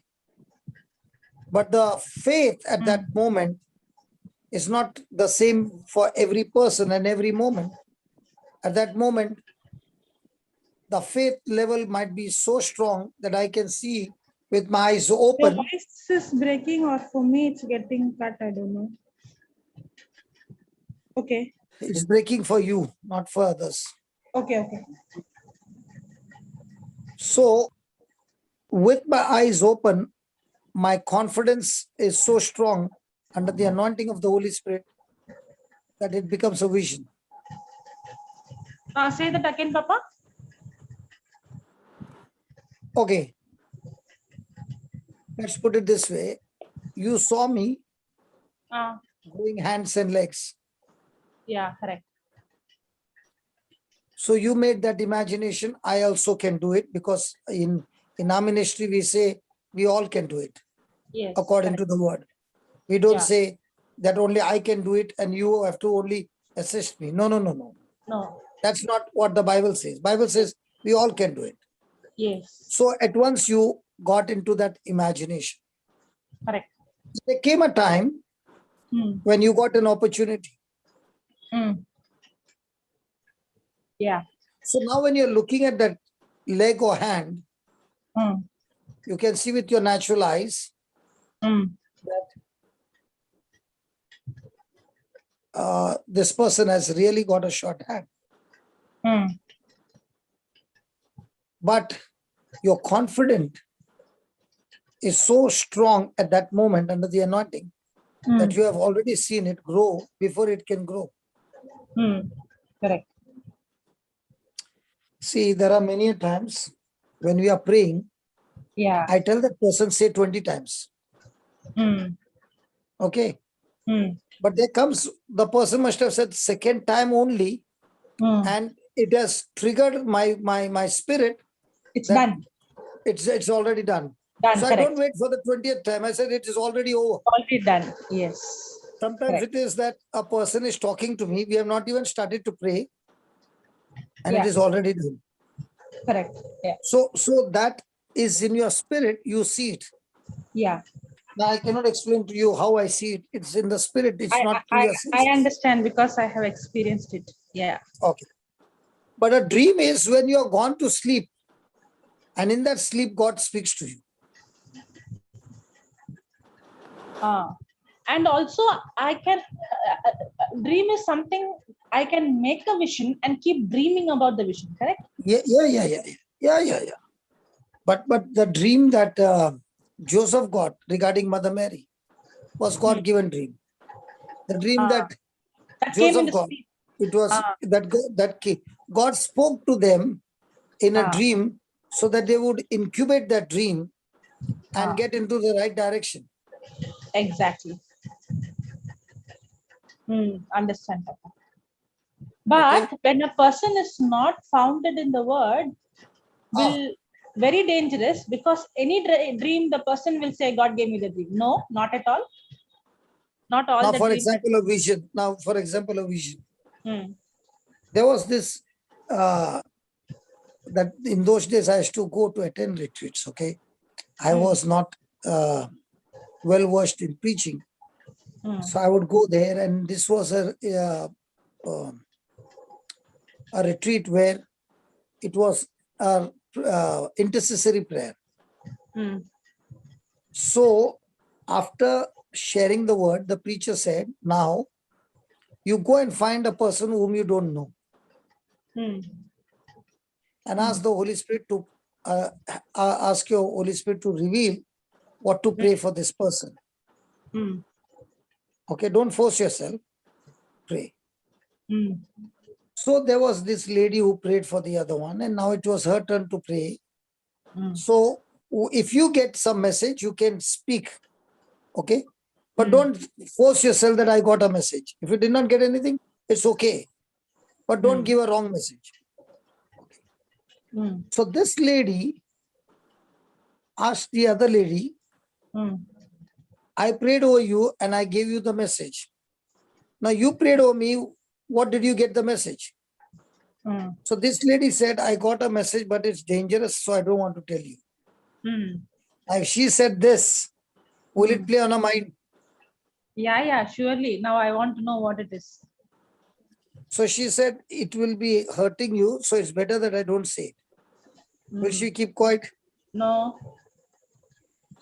She got so instigated that she went on troubling this lady Then the lady said, see, I saw you in this age, not in old age, this age, that you are in the coffin. Yeah. You're going to die soon. I saw you in a coffin. That's why I did not want to tell you. But if you're insisting me, I saw you in this way. Now, the moment she heard it, what will happen to the other lady? Fear. She started screaming in fright. The preaching was going on and she started screaming in fright. The preacher got fright. He said, what happened? So she was unstoppable because she was thinking, what will happen to my children? So the preacher, to calm her, put somebody else, and he went and spoke to her and said, what did you tell her? She said, I saw her in a vision that she's young and she's in the coffin and she's dead. So the preacher began to ask God, what is what is this all about? So the Holy Spirit said, the interpretation is wrong, the vision is right. Okay. This lady has had 3 abortions. Okay. And during the retreat, she repented and asked for forgiveness, and the curse has been destroyed. So the old self of a curse is nailed on the cross and she's buried in that coffin. And now she has got a resurrected life. That old self is buried in the coffin. And that's what I showed that lady, but she interpreted wrong. So this preacher asked this lady, did you have 3 abortions? She said, yes. Did you confess today? She said, yes. And that's what the Holy Spirit is saying. Your old self, the curse on your life, is gone into the coffin, buried, never to be remembered anymore. And God has begun a new life in you. Now, when he gave her this message that nobody knew that she had aborted, except for the priest to whom she confessed. Now, will she believe this man of God? Correct, exactly. Because he's not just saying something in the future, he said something that she experienced on that day. Yes. When she came back dancing. She was dancing like David. Because the guilt of all these years was gone. And now she built up what? A new imagination. Who gave it to her? God. Through whom? The man of God. Had God spoken the first vision was right? Right, yes. But the interpretation was wrong. Correct. I'll give you another one. Because this, I don't want to name her, okay? There was this lady who went to XYZ for counseling because her husband was drinking. So XYZ told her that this man will never stop drinking. There's a curse on his life, but you be careful. In the next 2 months, you are going to die. Oh.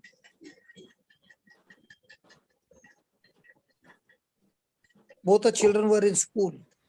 Oh. She came back and went into like a coma. Oh. When she got stuck on the bed and she would not get up from the bed. She was shocked and she kept on crying on that bed. She would close the room, make it dark, and she would not get out of the bed. She would not come out.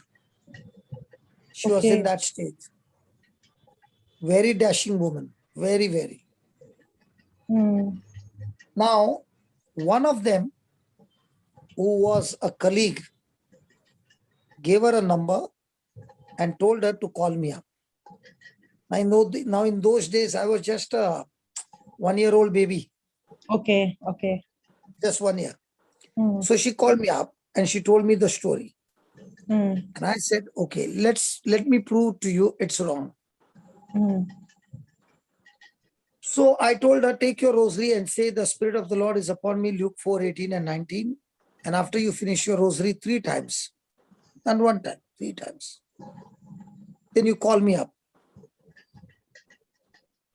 So I waited for a call and it came after a long time.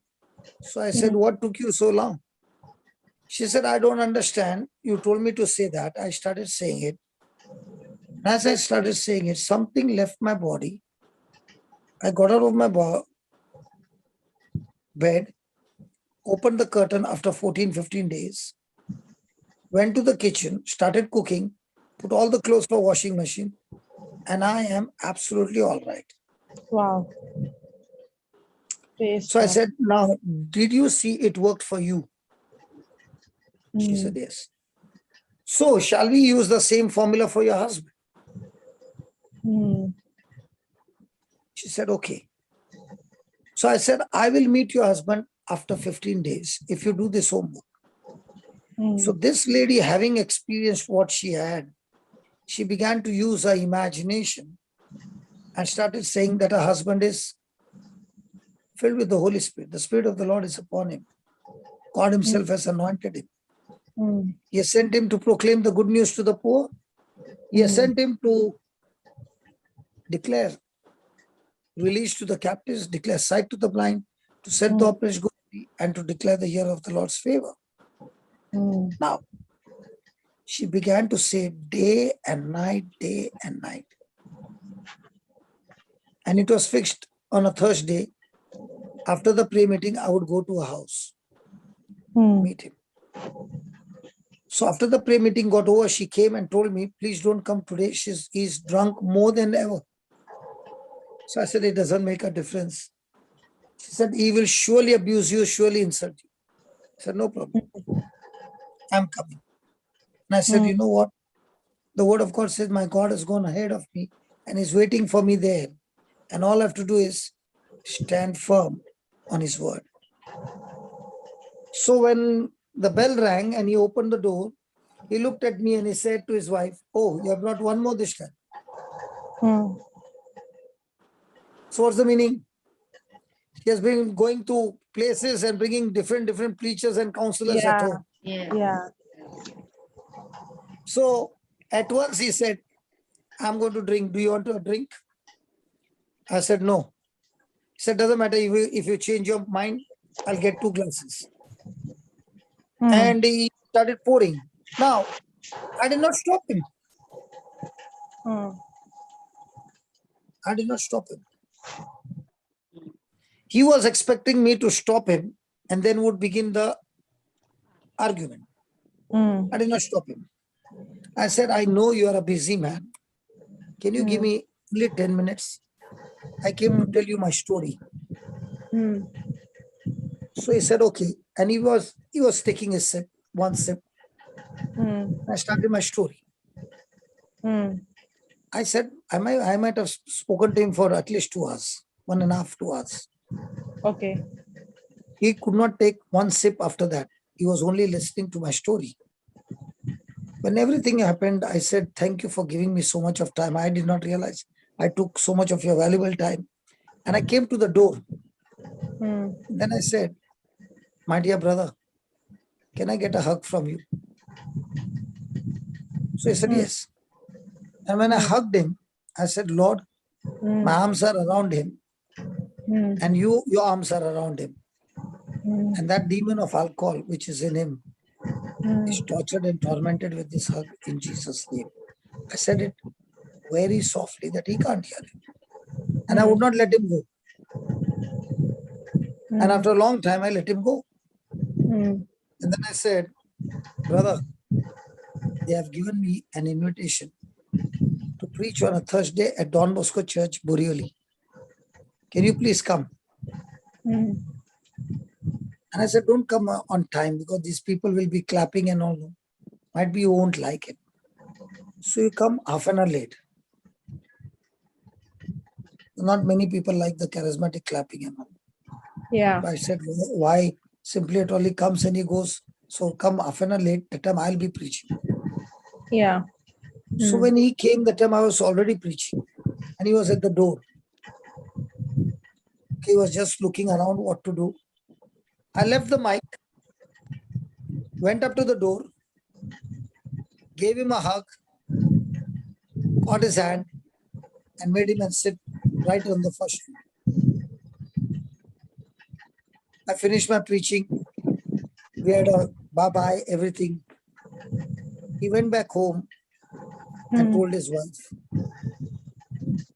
why did this man leave his preaching and his teaching and left the mic and came and hugged me? Why is he respecting me so much? Doesn't he know I am drinking every day? Nobody gives me respect. Why is he giving me so much of respect? Next morning at 4:30, 5 o'clock, the wife got up to go to the washroom. This man is standing near the washroom with a bottle in his hand. And she asked him, what are you doing here? She's saying that man is not allowing me to sleep. He said, what do you mean? He's not allowing me to sleep. He's coming and standing in front of me and he's saying, take all those bottles and throw them in the toilet. And I'm standing here for the last half an hour, still trying to make up my mind. So the wife said, you decide whatever you want. If you want, I will help you. So he said, okay. And they both opened the bottle into the toilet and emptied the bottles. That was the beginning of his new life. He just expired 2 days back. He never touched alcohol after that. Praise God. This was somewhere in 2001. 20 years he lived. Wow. He and I became best friends. He was very much elder to me, but we became best friends. Praise God. So I've seen in my life that people got wrong message from the leaders and their life was nearly coming to an end. And I thank God he put me there to give them the truth, and the truth set them free. For a long time, I spoke to his wife. He was sick for 6 years, suffering from Parkinson. She was a very active lady in the ministry, and I told her, take a break. He needs you. A time will come when you'll come back. Now he needs you. We don't want you now. You be with him. 6 years she took care of him. Really took care of him. And yesterday she was talking to me and she said, there's one joy that I have.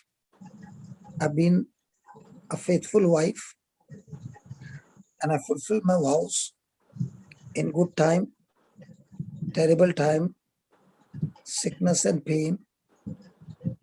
I never left him. Brother, I heard what you said to me 6 years back. I finished. I'm coming back to join again in the army. And that too. 2 days back was the funeral. Funeral. Okay. And yesterday she joined. Praise God. She said, I don't know what you're doing now, but what you had given me the word, I've been on that word till today. I need help. So don't worry. Your foundation is strong. Your heart condition is strong. In no time, you'll be flying once again. Amen. Praise God.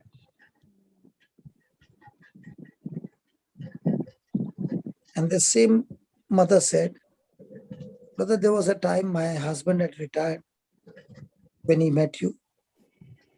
There was no income. I was the only one. And I did not have money to educate my son, my daughter. All that I had was the word of God and the faith of God that you taught me. I would go place to help people. Today, when I look back, my daughter is gone to the top, got married to a man of God. My son, he did a simple job, a simple engineering graduate, got a placement in the campus, worked 6 years in India, in Bombay, went to US, and now is working for an American company. Very, very happy, everything. And brother, what you were teaching us, that when you seek the kingdom of God and his righteousness, everything else will be added unto you. I know and I know and I know. We do not have the ability or the capacity to reach our children where they are. You know what now? 6 months I'll be in India, 6 months I'll be in US. So wherever I'm ready for the work. Praise God.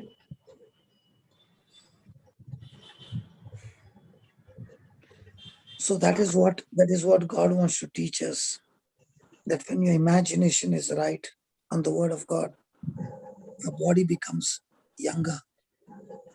When your imagination is not right of faith, but of fear, you will begin to grow older even before your age. That's why those who are in the presence of God, those who are planted in the house of God, they are like trees which are fresh and green, full of sap. That's exactly what happened to the body of Abraham and Sarah because of that imagination, because of that thoughts, because of that speaking to one another. They believed the word of God, they believed the promise of God, and they began to praise the Lord even before they had any evidence of what would happen.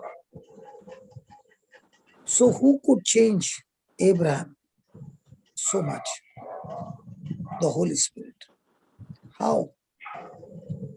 Because the Holy Spirit began to teach him to apply the law of the fourth dimension, to apply the language of the Holy Spirit.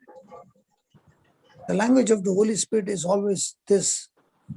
Let the weak say, I'm strong. Let the sick say, by the stripes of Jesus, I'm already healed. That's the language of the Holy Spirit. Speaking what God's word says. Praise God. Praise God. And that is what brings a new vision, a new dream, and that changed Abraham, not only his body, and not only his mind. When his mind got renewed, it changed his body. Praise God. Praise His God. physical body, not only his own, but also his wife. And they were once again regenerated, recreated. And then you see how King Abimelech, when he saw Sarah at the age of 90, can you believe? She was so beautiful that he wanted her to take her as his wife. And he forced and took her from Abraham, because Abraham said, she's my sister.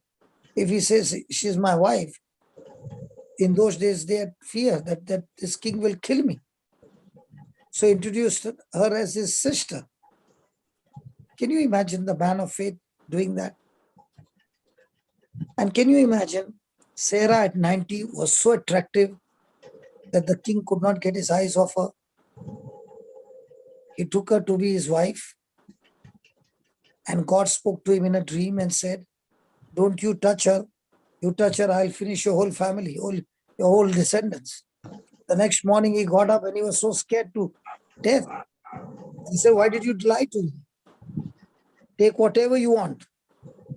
I will not stop you.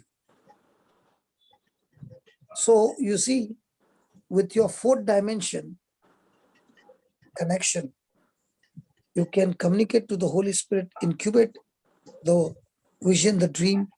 Those who are coming against you, you can get connected to the Holy Spirit and destroy that spirit that is using that person to come against you. This is a powerful law of the fourth dimension. Please understand, we are not common animals. We are created in the likeness and image of God. God created us. He created in us the fourth dimension, the spiritual world. And that is why he said, you carry out dominion over all the third dimension, that is this earth. Now, a person can go from place to place, knocking every door to win souls. But that will be struggling, and that will not be working, because that won't work. But I can use the fourth dimension. I can use the way of my faith, and now begin to believe that when I'm preaching, this word of God is reaching to the ends of the earth, and people are receiving on the Zoom, they are receiving on the YouTube, and their lives are getting changed. And now you are imagining, you are speaking it over and over and over again. Now what are you doing? You're expanding your boundaries. The thousands and thousands of people are joining the ministry, hear the teaching. How did you get them joined? By tapping into the fourth dimension. Praise God. Praise God. Thank Now, you. what are we doing to the children? Teaching the children to get connected to the fourth dimension. What are we doing on Sunday? Teaching the elders to get connected to the fourth dimension. Now, why am I preaching the word? To help you understand, in you is already created the fourth dimension. All you need to do is take the word of God, the promise of God, and begin to ask the Holy Spirit to visualize how I can be a blessing to the nations. Praise God. Praise God. Jesus. So, with my imagination, can I get all my bills paid? Yes. With my imagination, can I get the funds necessary for a project? Yes. So, do I use the world system that I stand on the pulpit and ask for money? Or do I use the fourth dimension and get Fourth things dimension. from the Fourth spiritual to dimension. the natural? Praise God. Yes. Now, my eyes are closing. Jocelyn, will you take from here?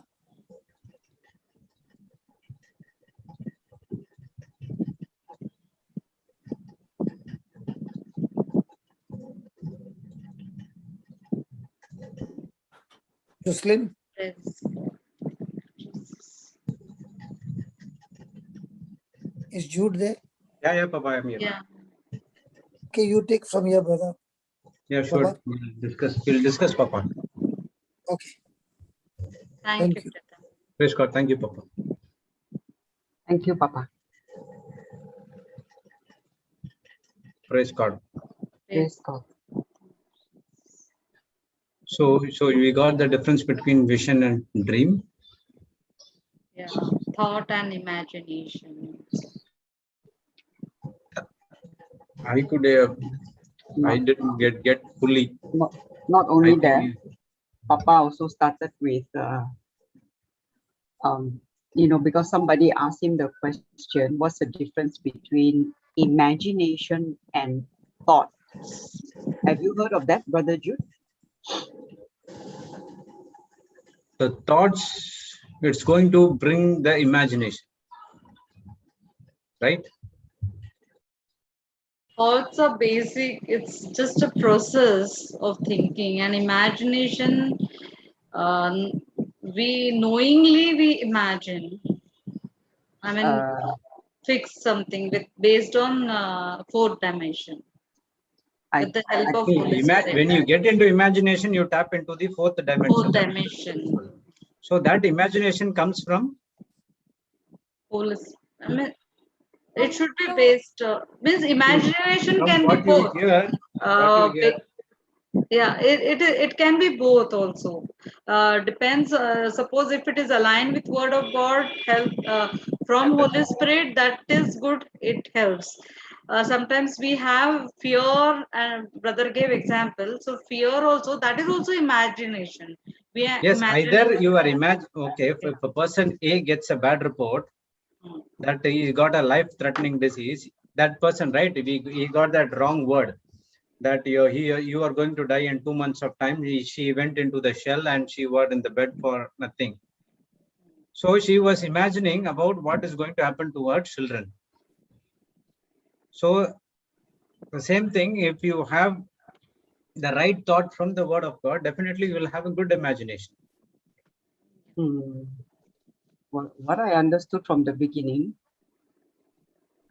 honestly speaking, I couldn't grasp it at the beginning, but Papa said something like this, like imagination. See, when you're given a certain a word when I asked him, he explained, no? Then that time you should have asked him, no? I was still processing, Sister Jocelyn, everything that was said. Before you asked at the beginning, because I thought when he explained, everybody understood. Everybody was quiet, and I was wondering, I am not understanding. Everybody is quiet. I understood it as he said. When the vision and dream was going on, I was not there. I was here, but I was no, not you, brother. You came. This started in the right at the beginning. He first question only. He asked, "What is the difference between thinking and imagination?" He gave he gave an example. It's like, you see, imagination can come not only from what you hear, it can be from what you see, it can be from what is spoken to you. So say for example that someone tells you about something, and then you imagine a house, for instance. Okay, a house. That is imagination. The imagination is the image of a house. Then if you have this desire, like you want to do something more, the house, inside the house there are rooms and all that, right? You want to fill it with furniture, say for example, then the thought process starts that you are going, you'll be thinking, okay, what am I going to fill this room with, this particular room, what furniture I want to put, what like say for example, how I'm going to do the furnishing. Those are thoughts. That's my understanding, actually. When before, at the very beginning, I don't know whether Sister Jocelyn was there when Papa explained this. Were you there, Sister Jocelyn, when Papa explained this? Alice wanted to say something. Yeah. Like what he gave example of Brother Bernard. He was sitting, like when he asked the same question, what is the imagination and what is thought? What is the difference? So brother asked him to put on the video. When he saw, brother asked, Brother Johnson asked him, are you in your house or in your ship? Because this brother comes from a place in Bombay where the ships were very simple. I mean, not properly fully furnished or something in the ship also. So naturally, his imagination was like Brother Johnson's imagination was so much fully furnished. This thing. So definitely, he is in the house, not in the ship, because we didn't know the reality was the ship which that place comes from, like very simple, nothing, not furnished, nothing. But where this brother was sitting, it was fully furnished and everything. So we couldn't, he couldn't imagine that he is in the ship. But the truth was he was in the ship only. When we saw the, like, for example, it says, like, I mean, like when we see not horizontally but vertically, when we see, imagine, from there we come to know.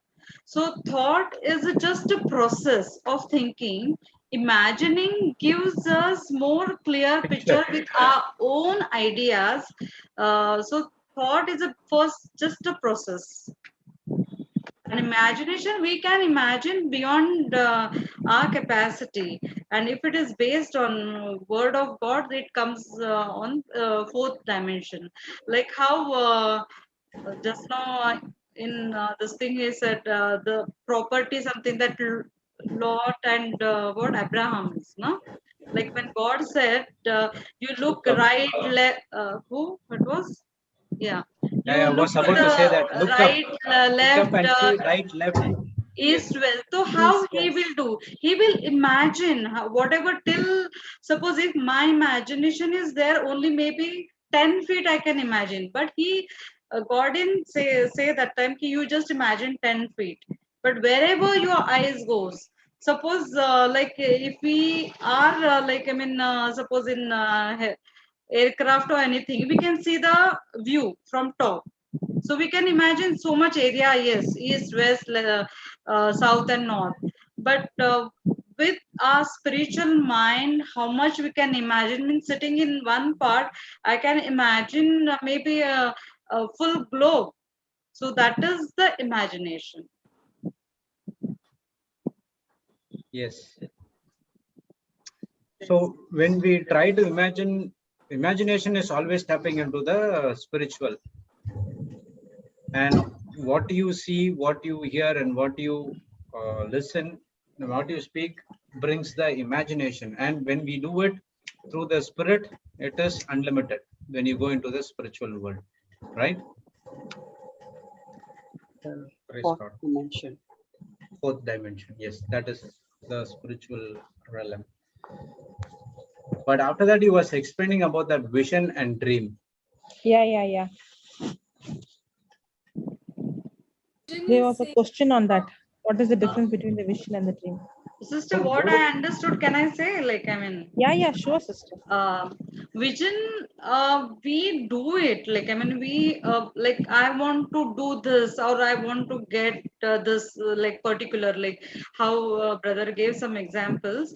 Like suppose if I want to, like my I want this job, or I want this and all, my whatever, based on the word of God, I know what I want exactly. So I make a vision and apply word of God, pray accordingly, like, I mean, with scriptures and all. Whereas dream, just it comes, like, I mean, and after vision, dreaming about vision is a different thing. But just dream is just you get it. Yeah. vision is also seeing it with your open eyes. You can see it. That is called vision. He said that. Okay, sorry, I was missed it because there was a message. Vision is which you can do it. What is You that, can sister? see with your open eyes. You don't have to close your eyes and see. You can Yeah, see that I understand. But Sister Alice was saying something. Vision. Can you repeat, sister? Yeah, vision, I mean to say, is like, I know exactly. Suppose like how With the brother made promise, a when you vision, have the word right? of God, Yeah, you make please. the vision with the promise. Promise. Okay. Like even like we make vision, like, I mean, brother gave the other day example of that getting, means how she wanted a husband. She wrote all the points, like, I want my husband music teacher and this, Yes, that and yes. all. Means go on, went on. Then with the word of God, I mean, using scriptures and believing, so that is vision. So I know my vision, like, I know exactly. Dreams, like in sleep, whatever, you just get it. So But it's not whatever. It is, for example, like how Joseph had in the dream, how God spoke to him. Both the Joseph, Old Covenant, Old Testament, and Mother Mary, Joseph. So what gives? But the person is not rooted in the word of God, then you will not have a right Vision. right understanding, right interpretation, and you will not able to discern what is it from God or not. Okay. So Papa gave an example about a testimony of how there was one lady who, in the meeting they told, go Coffin. and Yeah, I heard that. Yes. that coffin. Yeah. So the vision was correct, but the interpretation was wrong. So you can have the right dream or the right vision, but you can interpret it wrongly. If you don't have the word, it becomes very dangerous. So that's why your foundation, that's why the gifts of the Lord is to build and to edify. The gift of the Lord is not to put fear and destroy. No. Many times people use this vision, gift, messages to put fear in people. God is showing me something is going to happen. There is an accident going to come. There is some death going to come. You will die. For example, he gave that testimony of that sister. Somebody told, in 2 months you will die. In 2 months you're going to die. So that is so it is very, very dangerous. That's why we don't much teach on dreams and visions, all those things, because if your foundation is not based on the word of God, then you will misinterpret the dreams and the visions.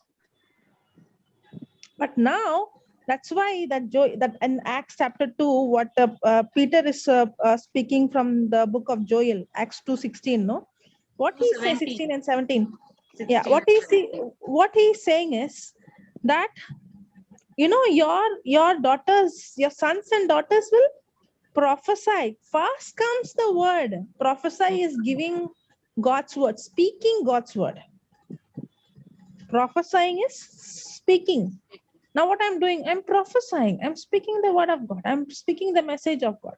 Prophecy. Now when you have the word, then the vision is right.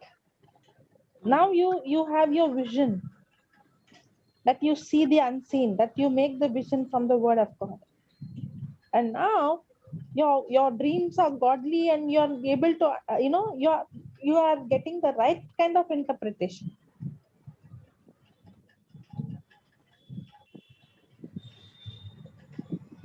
Sister Jocelyn, on this also, like I wanted to ask that time, like why this is first is prophecy and something of that sort.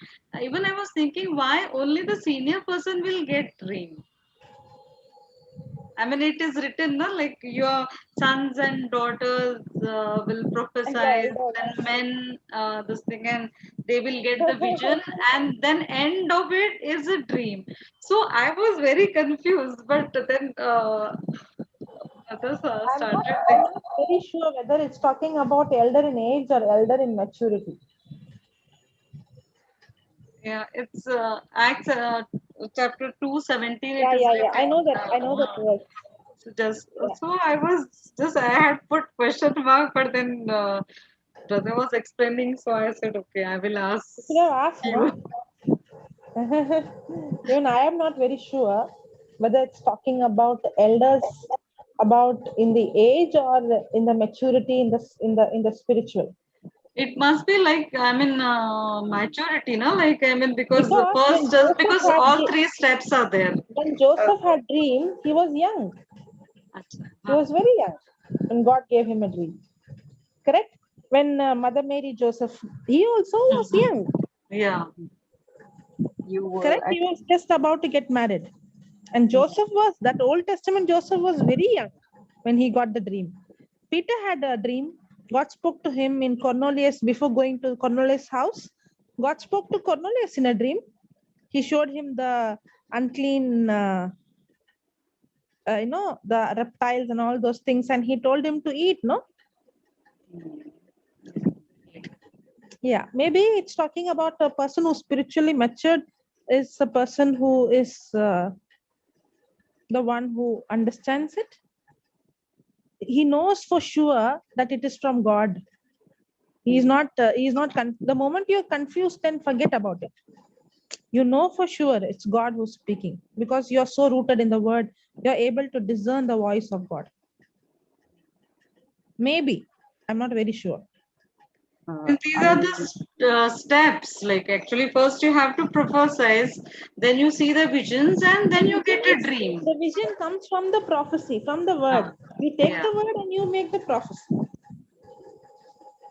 So see, like just like how, you know, it is not only you making the prophecy. For example, in Psalm 37:4, it says, "Delight in the Lord." Okay, and He will fulfill the desires of your heart. Correct. So when you start delighting in the word and start getting into the word of God and start meditating the word of God, start speaking the word of God, that's when God puts His purpose as a desire. Now what Papa was saying, no, he was having this, he was telling, right? 2 or 3 weeks back, he was start saying, okay, now we have to start speaking. We have to start speaking. We have to. Now the desire came from the Lord. But at that time, when he starts speaking, there was no physical evidence of anything. You know, that's how it happens. If I would see in my own life, when I received Christ, when I had an encounter with Christ, okay, all of a sudden, even before I met Papa, okay, before I met a few months before, I already encountered Christ. When I used to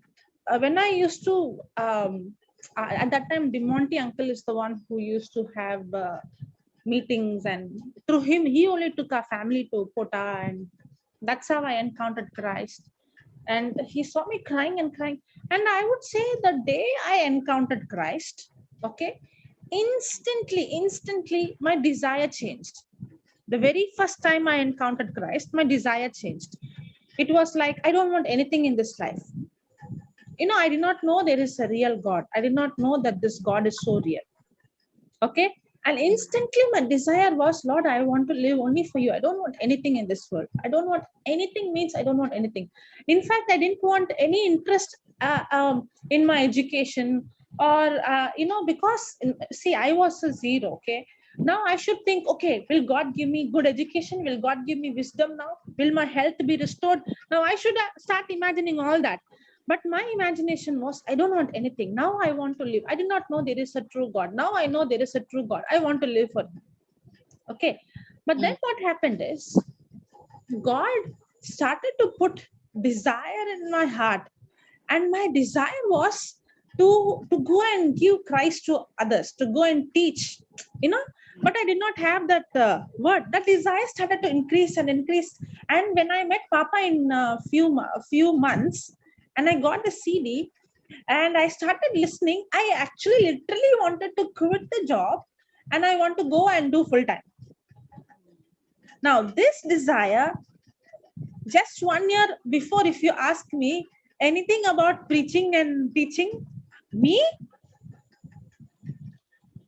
okay, there is no chance at all. I don't even like to go and face anybody. I can't speak to anybody. I like to be isolated. I was always the last. I always want to lock up and be inside. I don't want to meet any relatives. I don't want to meet any friends. I don't want to answer any phone calls. I don't want to actually meet people because they keep asking what you studied, what is your age, and all those questions. But now my desire is like, I could see millions of souls and I'm reaching out. Now, I would say this is not my desire. Not at all. No way at all. It is God who put this desire in my heart. I actually told Papa, okay, when I was doing my graduation, I told Papa, I am going to quit this. I'm not going to continue. This studies, what I'm doing, no psychology, it is all against the word of God. For me, I saw my studies as a hindrance for God's calling in my life. I really saw it like that.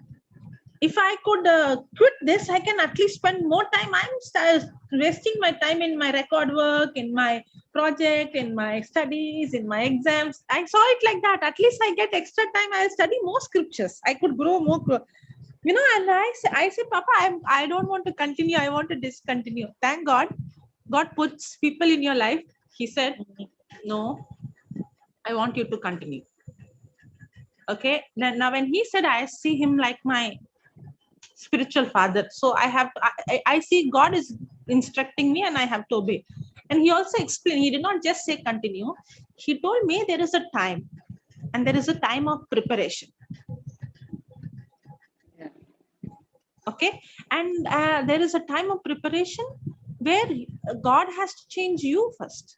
And he said, and what you're going to do, your master's, your degree, God will use that for you to enter into places which you cannot enter otherwise. And he gave me some examples. There's some people who have gone into the prison, but when they went into the prison, they were able to reach out people whom they were not able to reach out. And he said, so other example also, there's some people who are doctors, they can reach people whom we cannot reach. There are some people who are nurses, they can reach people. So if you are not getting this degree to fulfill or achieve something in your life, but you're going to do this where God is going to use this to take you to places where I can't go. Okay. And at that time, I was not completely convinced. I just obeyed. I said, okay, I'll obey you. Okay, but it is not with my whole heart. And I continued. Now, what happened is that desire which I had to reach out, the desire to teach, especially, you know, what's a chalice? When somebody would teach, no, wherever I go, in the church or some meeting, somebody would teach, inside deep in my heart, I would feel, please, will I get one chance? Okay, wow. That is Okay, burning desire. That calling desire, yes. And I would feel like, will I get a chance? And I would feel like, you know, I could, when the person is teaching, I would see the other person's face who's receiving it. And I'm like, no, this person did not understand. You went fast. You know, I could literally see. And but every time I would get that urge, you know, even in the meetings where I would attend with our team members, not Papa will come only once in a year. Even when the team members, I'm very new, right? So they will preach and all. I won't get, it's right to that they won't give. You can't just give anybody, right? You don't want anybody to come and give some wrong teaching. I'm not blaming them. It is, you won't give a baby and teach, correct? So deep in my heart, I would have the desire. Sometimes in the break time, when nobody is there, when they have gone for lunch and they come little late and people are waiting, and I would get that temptation. Shall I go and take the mic and share my testimony? And then Holy Spirit would convict in my heart, no, you don't go and grab your opportunity. You don't do that. At the right time, I will give you the opportunity to teach. You be faithful in what souls I have given you. And then I understood, okay, I have to be faithful in the souls God has given. God has given me souls in my classroom, in my college, in my family, in my neighbors who's sitting next to me. I have to be faithful in that. And that's how I started to preach, started to teach.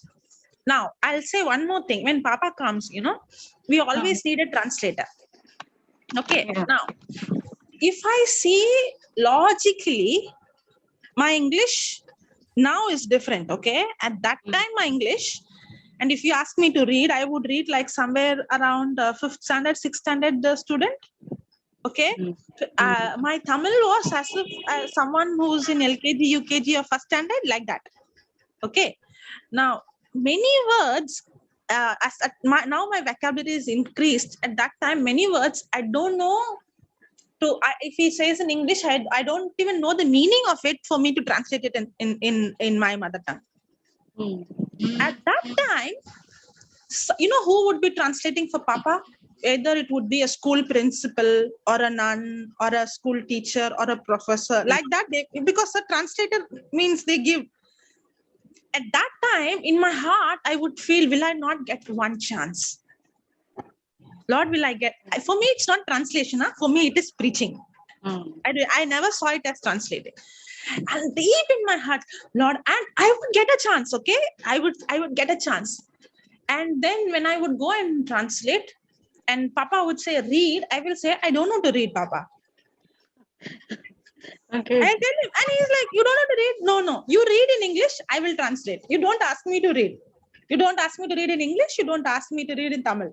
You speak, I will translate. And after the translation, everybody would come and say, you know what, when you start translating, we started to understand. It's so good. It was like just your preaching. And I would like, and I used to have that. Now, if I would have been the old person, the moment I would see the crowd, people are here in thousands, in hundreds, and so many people are there. And Lord, I don't want to come in the stage. I don't want to speak. Please, I would be keeping myself away that nobody will call me on the front. But now I don't think about the crowd. I don't think about who's sitting. I don't think about what is my disability. I don't think about what is my weakness. But my desire is, will I get a chance? Now, this desire God puts in your heart when you start delighting. That's how God puts his purpose as a desire in your heart. That's why many people will think, how is that Papa Johnson is making a vision? How he is suddenly making a vision? He's saying, I'm pregnant. And then comes the call center. And then suddenly he's saying, I'm pregnant. And then comes the school for the dropouts. And that suddenly from where he's getting? That's because when a person begins to delight himself in the Lord, when you start getting into the word of God, when you get rooted in the word of God, that's when God puts the desire. That's why first comes what? The prophecy, the word of God, the message of God. And then comes the desire. And then you have to make the vision. And that's exactly what happened. You know, Papa used to say, when he started to get into the word of God, he had, earlier he used to say, I had a desire in my old age. I have to go to Hawaii and all places and enjoy the world, I will earn money and my old age I'll enjoy. Like that he used to say, correct? But then when he came into the word of God, his passion and desire is to go to Africa. Now, see the passion and the desire he had before he was born again and after he was born again. Now, from where did that passion came to go to Africa? When he started to delight in the Lord, God put that desire. Now, what did he do? He started to wear the African dress, and in his room, he used to start speaking, hey, can you hear, like that. Now, what was he doing? He did not just stop with the desire. He started to make a vision from that desire. He started to make a picture. He started to visualize. He started to act upon it. He started to speak it out. So now what I started to do is, at that time, sister, I never been in a flight. I don't know how a flight is, an airport is, I never, there is no way that, how to say, even if there is, Christmas or New Year or any wedding, we did not have money to go and buy new clothes. That's how we were. Okay. And that was a condition because all that money we were struggling even for our education. Earlier, it was not like that. And I was in school, we were very good. But I was saying after later on, financially, we had issues. Now, my dream is, I used to speak at that time, that was a financial condition. And at that time, I used to tell my sister, I used to tell my father, days are going to come that I will be traveling, I will be going to different parts of not only India, I will be traveling abroad. I'll go by flight. And I used to tell my dad, now my dad is the one who's feeding me, who's paying my fees, everything. Okay. I'm not independent. And I used to tell my dad, you know what? God will pay my tickets. You will not pay the tickets. God will pay, and God will take me and I will travel. Now I used to speak my vision. Okay. I used to speak my dream. And at that time when I spoke it, it looked unrealistic. Yeah. From where money will come? You think it's so cheap, just like that, to go and travel to different countries and different states? And it did not take much time. In 2008 and 9, I spoke it. In 2016, 17, I flew to Sri Lanka. 2018, I think 18 or 19, sister Jessie, came to Malaysia, and I not only other places inside India, I started to fly to so many places. So I started to see the dream, and without and without asking anybody money. But before, see, that's why people would wait for things to happen. It will not happen. You start delighting in the Lord, and God puts the desire in your heart, and you start imagining, you start visualizing, you start speaking it.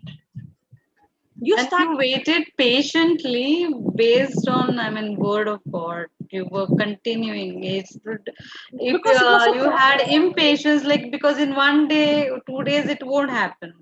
Yeah. It was in a process, sister, because when I started in 2007, by 2008 and 9, I already started teaching like one family, going to my roommates, my hostelates, and we used to have a small Bible study in my hostel, and I used to start preaching. When I went to Chennai, I used to go with Josephine auntie. We used to go to houses. We used to go to hospitals. We used to have, every week, thank God for my boss. He gives me OD for Bible class. You will get OD for Bible class? In any company you get OD on duty for Bible class? I get on duty for Bible class. I get on duty for a hospital visit. Wow, praise God. So I used to, and that's how, and then God opened the door in my company where I have my director said, "You're going to teach." Wow. And I started to teach for my colleagues, my own company, where I'm not coming out and preaching and going. I'm working with them and I'm preaching there. Okay, and that too, how vehicles are sent to different branches. These people have picked up and they're brought to that hall where I'm preaching, and dinner is served after the preaching. Snacks is served. Just imagine, that's how, it's not just like a prayer meeting. It is done every week. There is and how there's a lawn and there is a buffet, and that's how their food is served for the employees. That's how every week, like a retreat. And the boss was in word, or he was other religion? No, he was not in the word. After that, he's got touched. My immediate boss, he got his healing within 2 months. Through that connection only, I got the job. So he was in the word. My immediate boss was in the word. He got his deaf ear of 20 years opened in Papa's meeting. So that's how I was, my immediate boss was already in the word. So when I went into the job, it was like they created a job for me. And when I went into the job, I was not treated like a fresher. I was like, I had so much of, see, for me, I had so much of weakness in so many areas.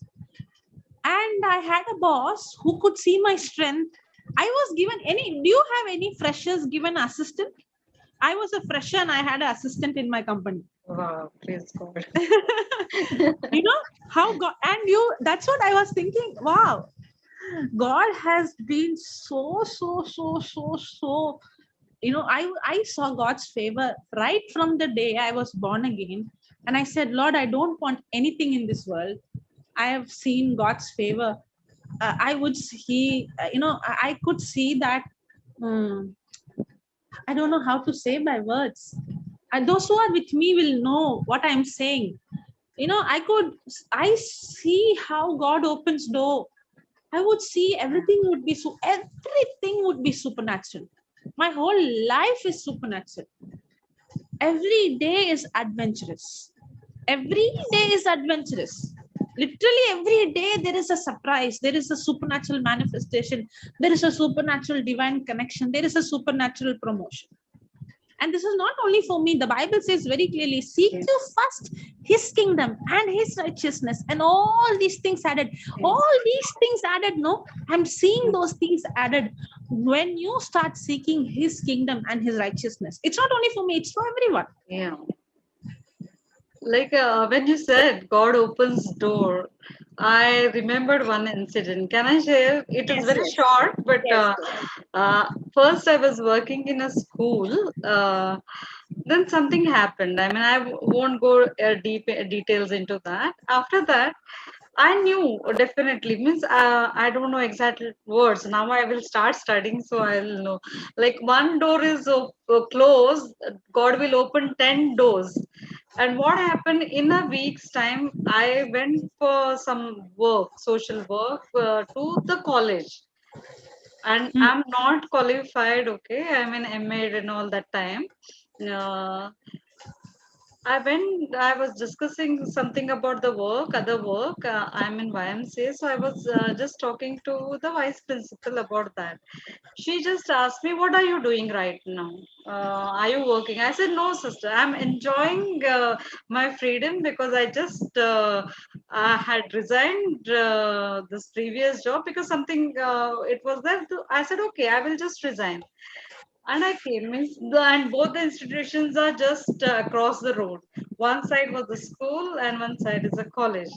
I said just week ago I just resigned, so I'm free till I uh, complete this year.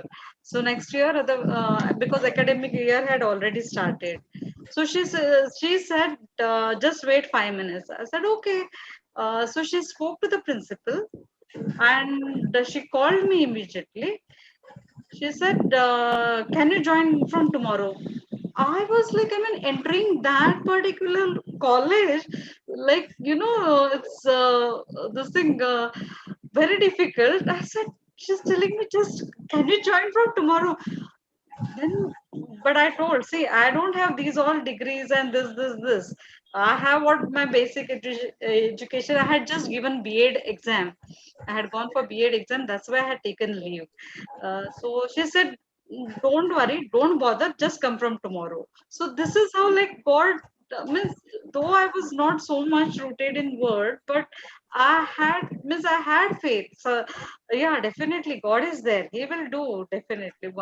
If one door is closed, He will open 10 doors. So this happened in a week's time only, and just I was there in that college. I mean, never imagined to even like work like this without having so many degrees or something. So praise God. Praise God. You never imagine, but after that you imagine. In my case, before I was searching for job, and when I was searching for job, I used to tell my sister, I will work in a company where I'll preach the gospel. So what happened is I started prophesying, I started imagining, I started visualizing. Now, who put the desire? God put the desire. But who made the vision? I have to make the vision. So I started to visualizing, seeing that I'm preaching in the company where where I am working, and that vision came true. Not immediately. After I joined the company, after 1 year, that 1 year I was doing groundwork. Means whoever I meet, the employees, especially like the salespeople or those who are the sweepers, like that. I used to go and share the word. I was doing it for 1 year, but the news reached the head office in 1 year. So the dream which I had before I joined the company, which I was speaking, came into manifestation. Where what I said, I will work in a company where I'll preach the gospel. And that's why, sister, even on that day, I was talking about the shorthand growing, short leg. I was telling, I already saw the shorthand growing. See, supernatural, the problem is many of us wait for God to move and do supernatural. No. It doesn't work like that. You don't wait for God to move and show you something special so that you can open deaf ears. You don't wait for God to show you something special that you can grow short legs or short hand. or you don't wait for God to do something, or somebody will come and ask something. Even what Papa was talking about, the property, the project, he was not waiting for somebody to come. He started to make the vision, and then he started to speak, and he started to search. He was saying, right, I went on Google, I went here, I started asking people. He was that you have to take the step of faith, and you have to start visualizing. You have to start speaking, and then you will see the manifestation. I started to visualize that I'm working. See, you know what happened is, I told you already, I wanted to come into full time right in the UG, right when I was doing my degree. But when Papa said it won't work that way. God will not call you in today morning, he comes, and tomorrow he takes you full time. No, it won't happen like that. You have to prepare. There is a preparation time where you have to change. Where I have to change, I have to be rooted in the word, and there is a time for you to come into full time. Okay, so I understood it doesn't happen like that. I can't just like that leave everything and go. There is responsibility in my family. Okay, and I have to work. So I understood that I'm going to job. I'm not just going to full time, because I'm not prepared. If I'm not going to job, and if I'm going to sit at home, I will get depressed. See, I can say I'm going to sit and study. Okay, whole day I can sit and study, waiting for maybe people will call me once in a week. Just going and preaching once in a week, and 4 days, 5 days sitting simply at home. That's not what God calling for me. That is foolishness. That is stupidity. If somebody is going to do that, I'm going to go to full time. You quit everything and you sit inside, you'll get depressed. Correct? And God speaks to you. And that's when I started to dream. Okay, I understood I have to go to job. I am going to job. I understood that. So I started visualizing, okay, I'm working in a company where I am preaching. And I started speaking it. And my sister told me these words, okay? She told me, which company will give you opportunity to preach? Which world are you in? Come into reality. Okay, at that time she was not in the word, no? Now, when I spoke all these words, and she saw it happening. Okay, and it happened so beautifully. That's exactly what we have to do is, you know, once you have the desire, start imagining, start visualizing, start speaking out, start writing your dreams, start drawing your vision. You know, from where I learned this, I would say I learned from Papa. Before the center in Goa came, I used to see him having his blueprint in his laptop. Okay, and I used to see, I have seen in his laptop, in his mobile, sometimes he will have his camera picture. I have seen it. And he would take that mobile and he used to speak to the cameras. He used to open his laptop and he used to lay hand on that screen and he used to start praying in tongues. I have seen it. Okay, so I have seen how he calls things. He calls things which are not there as though they were. And I have seen how he calls them. I have seen how he speaks. Even now, sometimes it looks like, what is he speaking? From where is he getting these thoughts? How is this possible? And you see supernaturally people coming, and all of a sudden you can see that he was he was thinking of that cooker and in the class he suddenly he just for 1 minute he was thinking in his mind only about that. He said cooker. So then he said cooker was it was in New Bombay, so they said it will reach very late. So that he was thinking. So when we have made a vision, we have to continuously speak to the vision. Right? Yes. Praise God. Praise God. Thank you, Jesus. So that's how it is. There is no actually shortcut. We have to learn, prophesy the word, then step by step everything comes. Yeah. You know what, sister? The reason is we always think God is the one who has to do it. It is not God. It is not God who has to do it. In fact, there is a verse in Psalms. Can you put a verse, 115, 16. No. This is a different verse. 78:41. this I think you had said somewhere. So from that time I remember, like God has to intervene, man has to ask that. 116. Yeah. This is Psalm 78:41.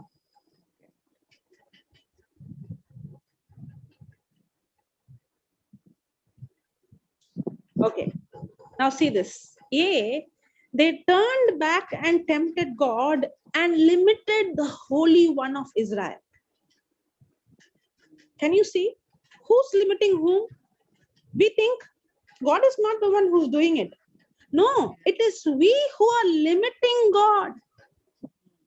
They turned back and tempted. Who? The Israelites, they tempted God. And they limited the Holy One of Israel.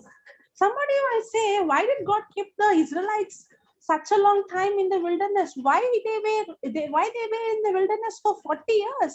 They were not in 40 years. God did not want them to be in the wilderness for 40 years. God wanted them to be in the land of milk and honey. God's desire was not to take them from Egypt and to put them in the wilderness. It was the Israelites who limited God. Yeah. It is we who limit God. If you are still experiencing wilderness experience, if you are still experiencing wilderness, it's your heart condition. You know what is the heart condition of the Israelites? Even though they came out of Egypt, Egypt did not come out of them. In their heart, they were still having the old mindset. They were still having a failure mindset. They were still having a slavery mindset. They were still in a bondage.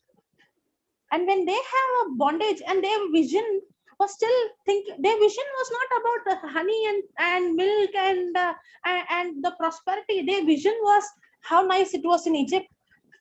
The problem is your vision is still thinking about the problem. You're seeing yourself like I'm good for nothing, I'm worthless.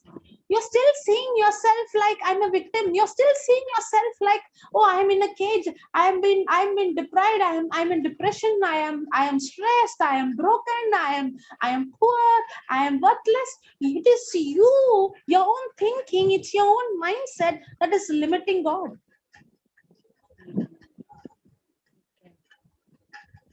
That's what the scripture says.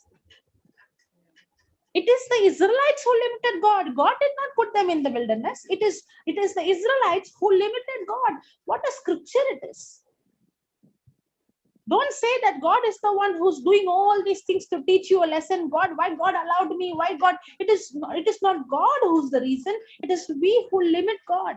It's our own vision. It's our own imagination. It's our own words that limits God from manifesting. It was, what is the problem with the Israelites? They were seeing themselves as grasshoppers. They themselves said, if you go in the book of Numbers 13, the last verse, they say this word, we look like grasshoppers.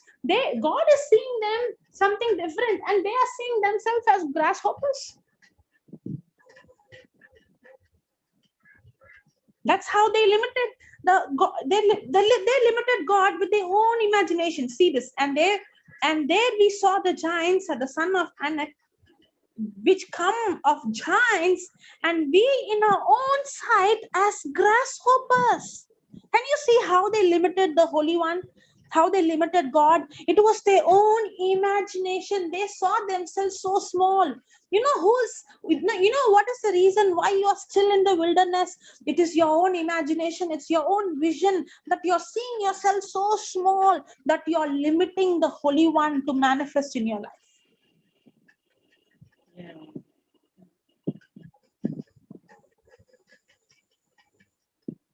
Praise God. Praise God. Thank you, Jesus. So who's the one who's limiting God? We ourselves. Yeah. But what God has for us is much, much, much, much, much beyond. I tell you, the purpose that God has for you is beyond your ability. The purpose that God has for you is beyond your talents. The purpose that God has for you is beyond your gifts. The purpose that God has for you beyond your natural ability. There is no way Moses could lead these Israelites out of Egypt with his own ability. What did he say? I'm a stammerer. I can't even speak. Today you might see your limitation, but God is saying, come on, can you change your vision? Can you please don't limit God. He's telling, don't limit him. What God has for you, the problem is you are seeing your weakness, you're seeing physically your ability, you're seeing your limitations. But God wants you to break your limitation and make a bigger vision that is beyond your capacity, that is beyond your ability, that is beyond your human talents and gifts. If somebody is saying, today I'm like this because of my gift, because of my talent, because of my hard work, I have come to this place, you have never seen God's best in your life, because God's best in your life can never be achieved with your talent, with your gift, with your ability. It is always beyond your ability. God has something for you that is beyond your ability. And it is your own grasshopper mentality that is limiting the Holy One to manifest in your life. Yes, God, I mean, thank you. Yes, we should not limit us. Praise God, Sister Teresa. Praise God. Teresa has raised hand. Earlier, there was some Sister Natasha or Sister Natalia. Somebody raised hand for a long time. Yeah. Yeah, Sister. Praise the Lord, Sister Praise Josie. the Lord. I was waiting for you to finish because it was so powerful, like today's session. Praise God.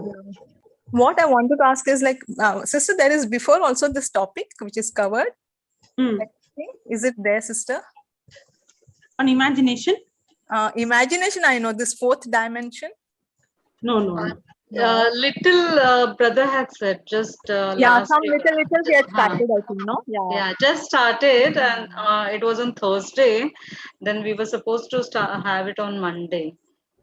Because I had missed, I think. Yeah, just 2 lines. Just he had just said about the fourth dimension, and third dimension is a natural this thing, and fourth dimension is a spiritual. So only that much, not much in detail. So today he spoke in detail. Yeah, it's something new. And even other day when I was listening to Brother Jude in that revision session, he was mentioning, and I was getting so interested in it. Like, so I was saying to Holy Spirit, I wish we could get more teaching on this. And today also, I missed initially. I mean, when I logged in, it was later, and Brother had already started. And then when I heard him speaking on this, and I think he was giving some examples.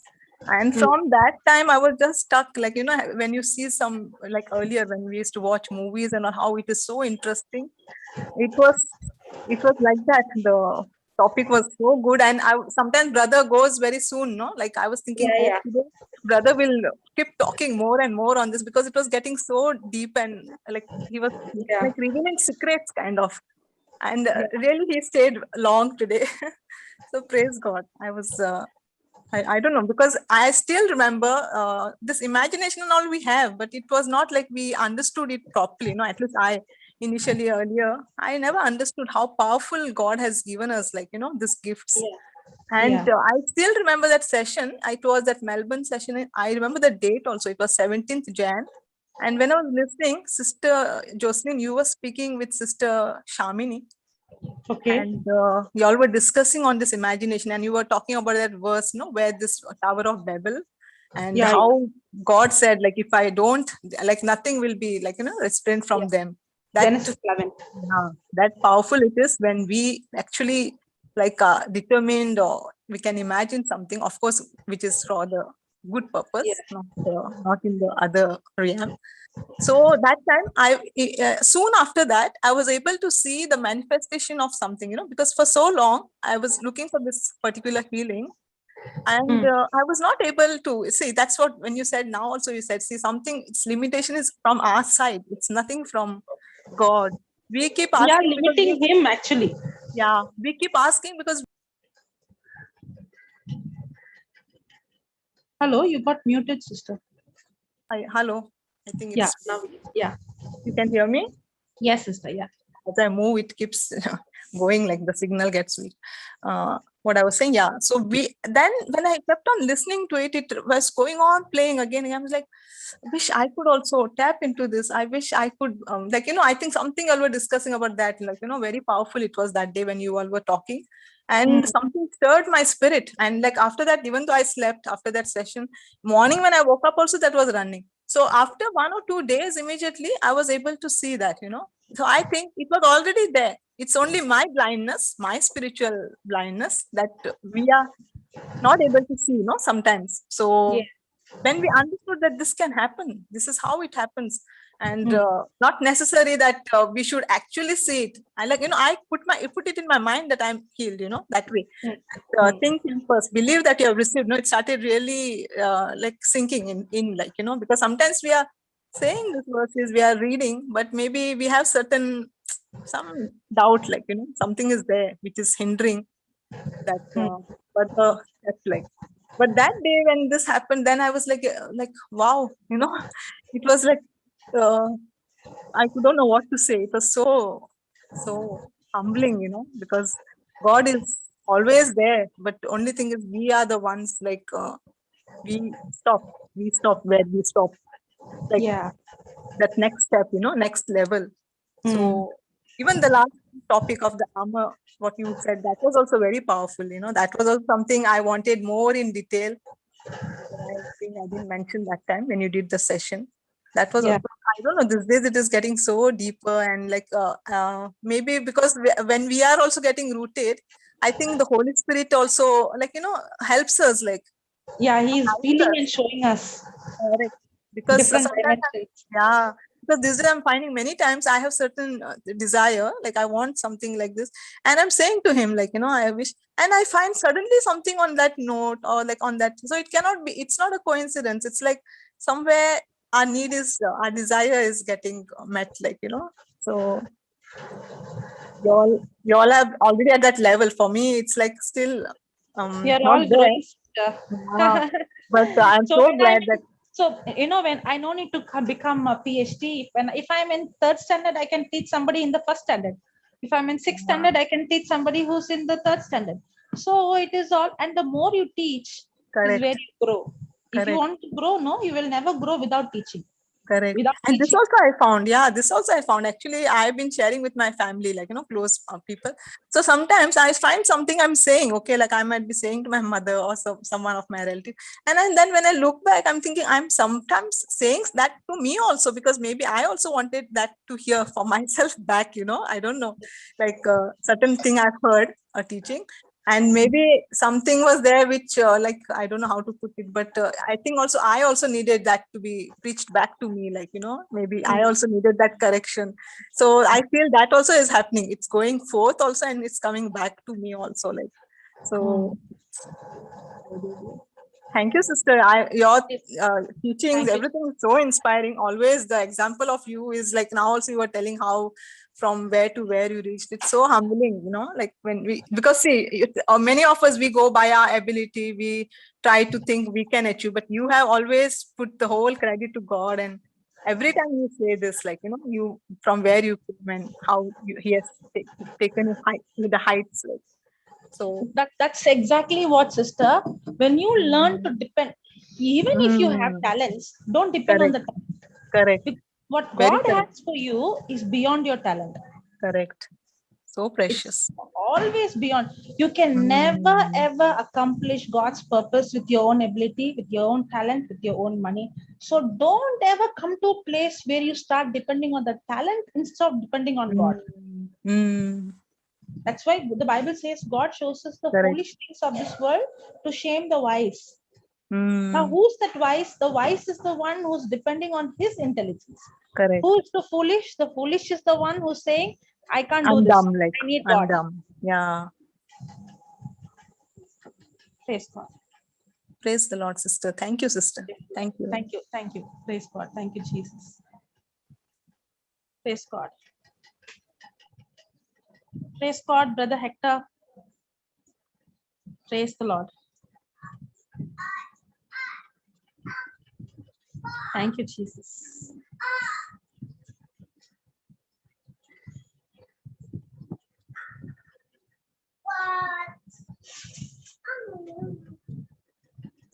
Anyone else, brothers and sisters? Oh yes, sister, that was awesome. You should not have stopped. Praise You were God. really on fire, really on fire. I loved what you said about the grasshopper mentality. Yeah. Many times we become like that, grasshopper mentality. You know, I was listening for some time, and I felt how God has taken you from one level to another. You were so sedate in the beginning. You were very quiet. Your voice was down. But when the Spirit started to move, it lifted you right up there. And not only you, I think all the listeners, there are more listeners on YouTube than on the Zoom. And I'm sure Praise God. everyone are really enjoying it. Bless you, sister. Bless you, bless you, bless you, bless you. Praise God. Thank you, Jesus. Thank you, brother. Praise God. Thank you, Jesus.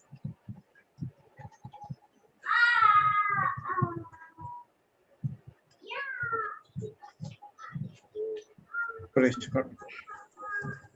Praise God. Shall we close? Yes, yes. And we'll continue on the same, okay? Tomorrow.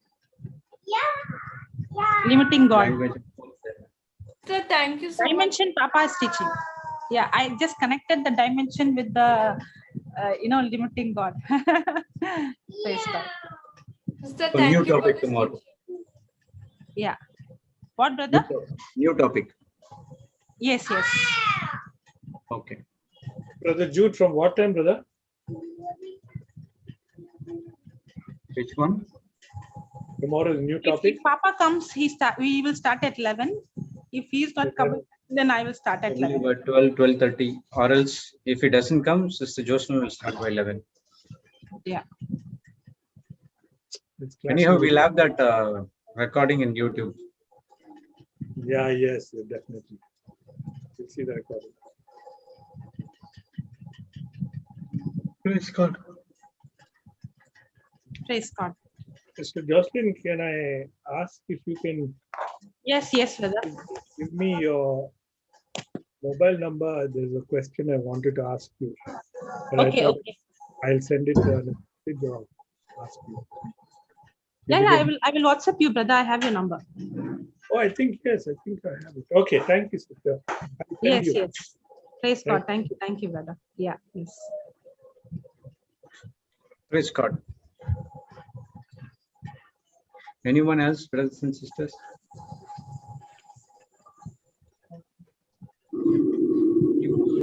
Father, you cannot download the teaching. The teaching cannot be downloaded, but you can see in the YouTube under JCILM info with the topic called Language of Fourth Dimension. And there you can listen to this teaching. Praise God. So can we close? Yes, yes, brother. Thank you, Heavenly Father. Thank you, Jesus. Thank you, Holy Spirit, for this wonderful day. Thank you, Lord. We were studying about the language of the fourth dimension, that is tapping into the spiritual world using the word of God.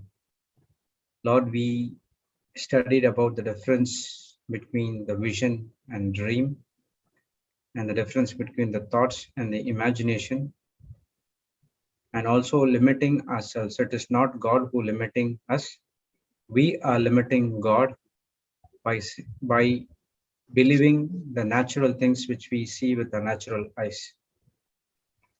That's where we do not have knowledge about the word, because we didn't take the word, but we are operating on the natural senses. Once we operate on the natural senses, we will not be able to tap into the spiritual world, because to tap into the spiritual world, we need faith. And the faith is unseen. It is the spiritual substance. Thank you, Lord, for this wonderful teaching given by Sister Jocelyn and Papa Johnson. And we believe that each and every teaching is a opening our spiritual eyes and spiritual ears, so that we can listen to more and more into the word of God, so that we can build ourselves. By building ourselves, we are going to build others as well through the word of God. Thank you, Lord, for choosing us as instruments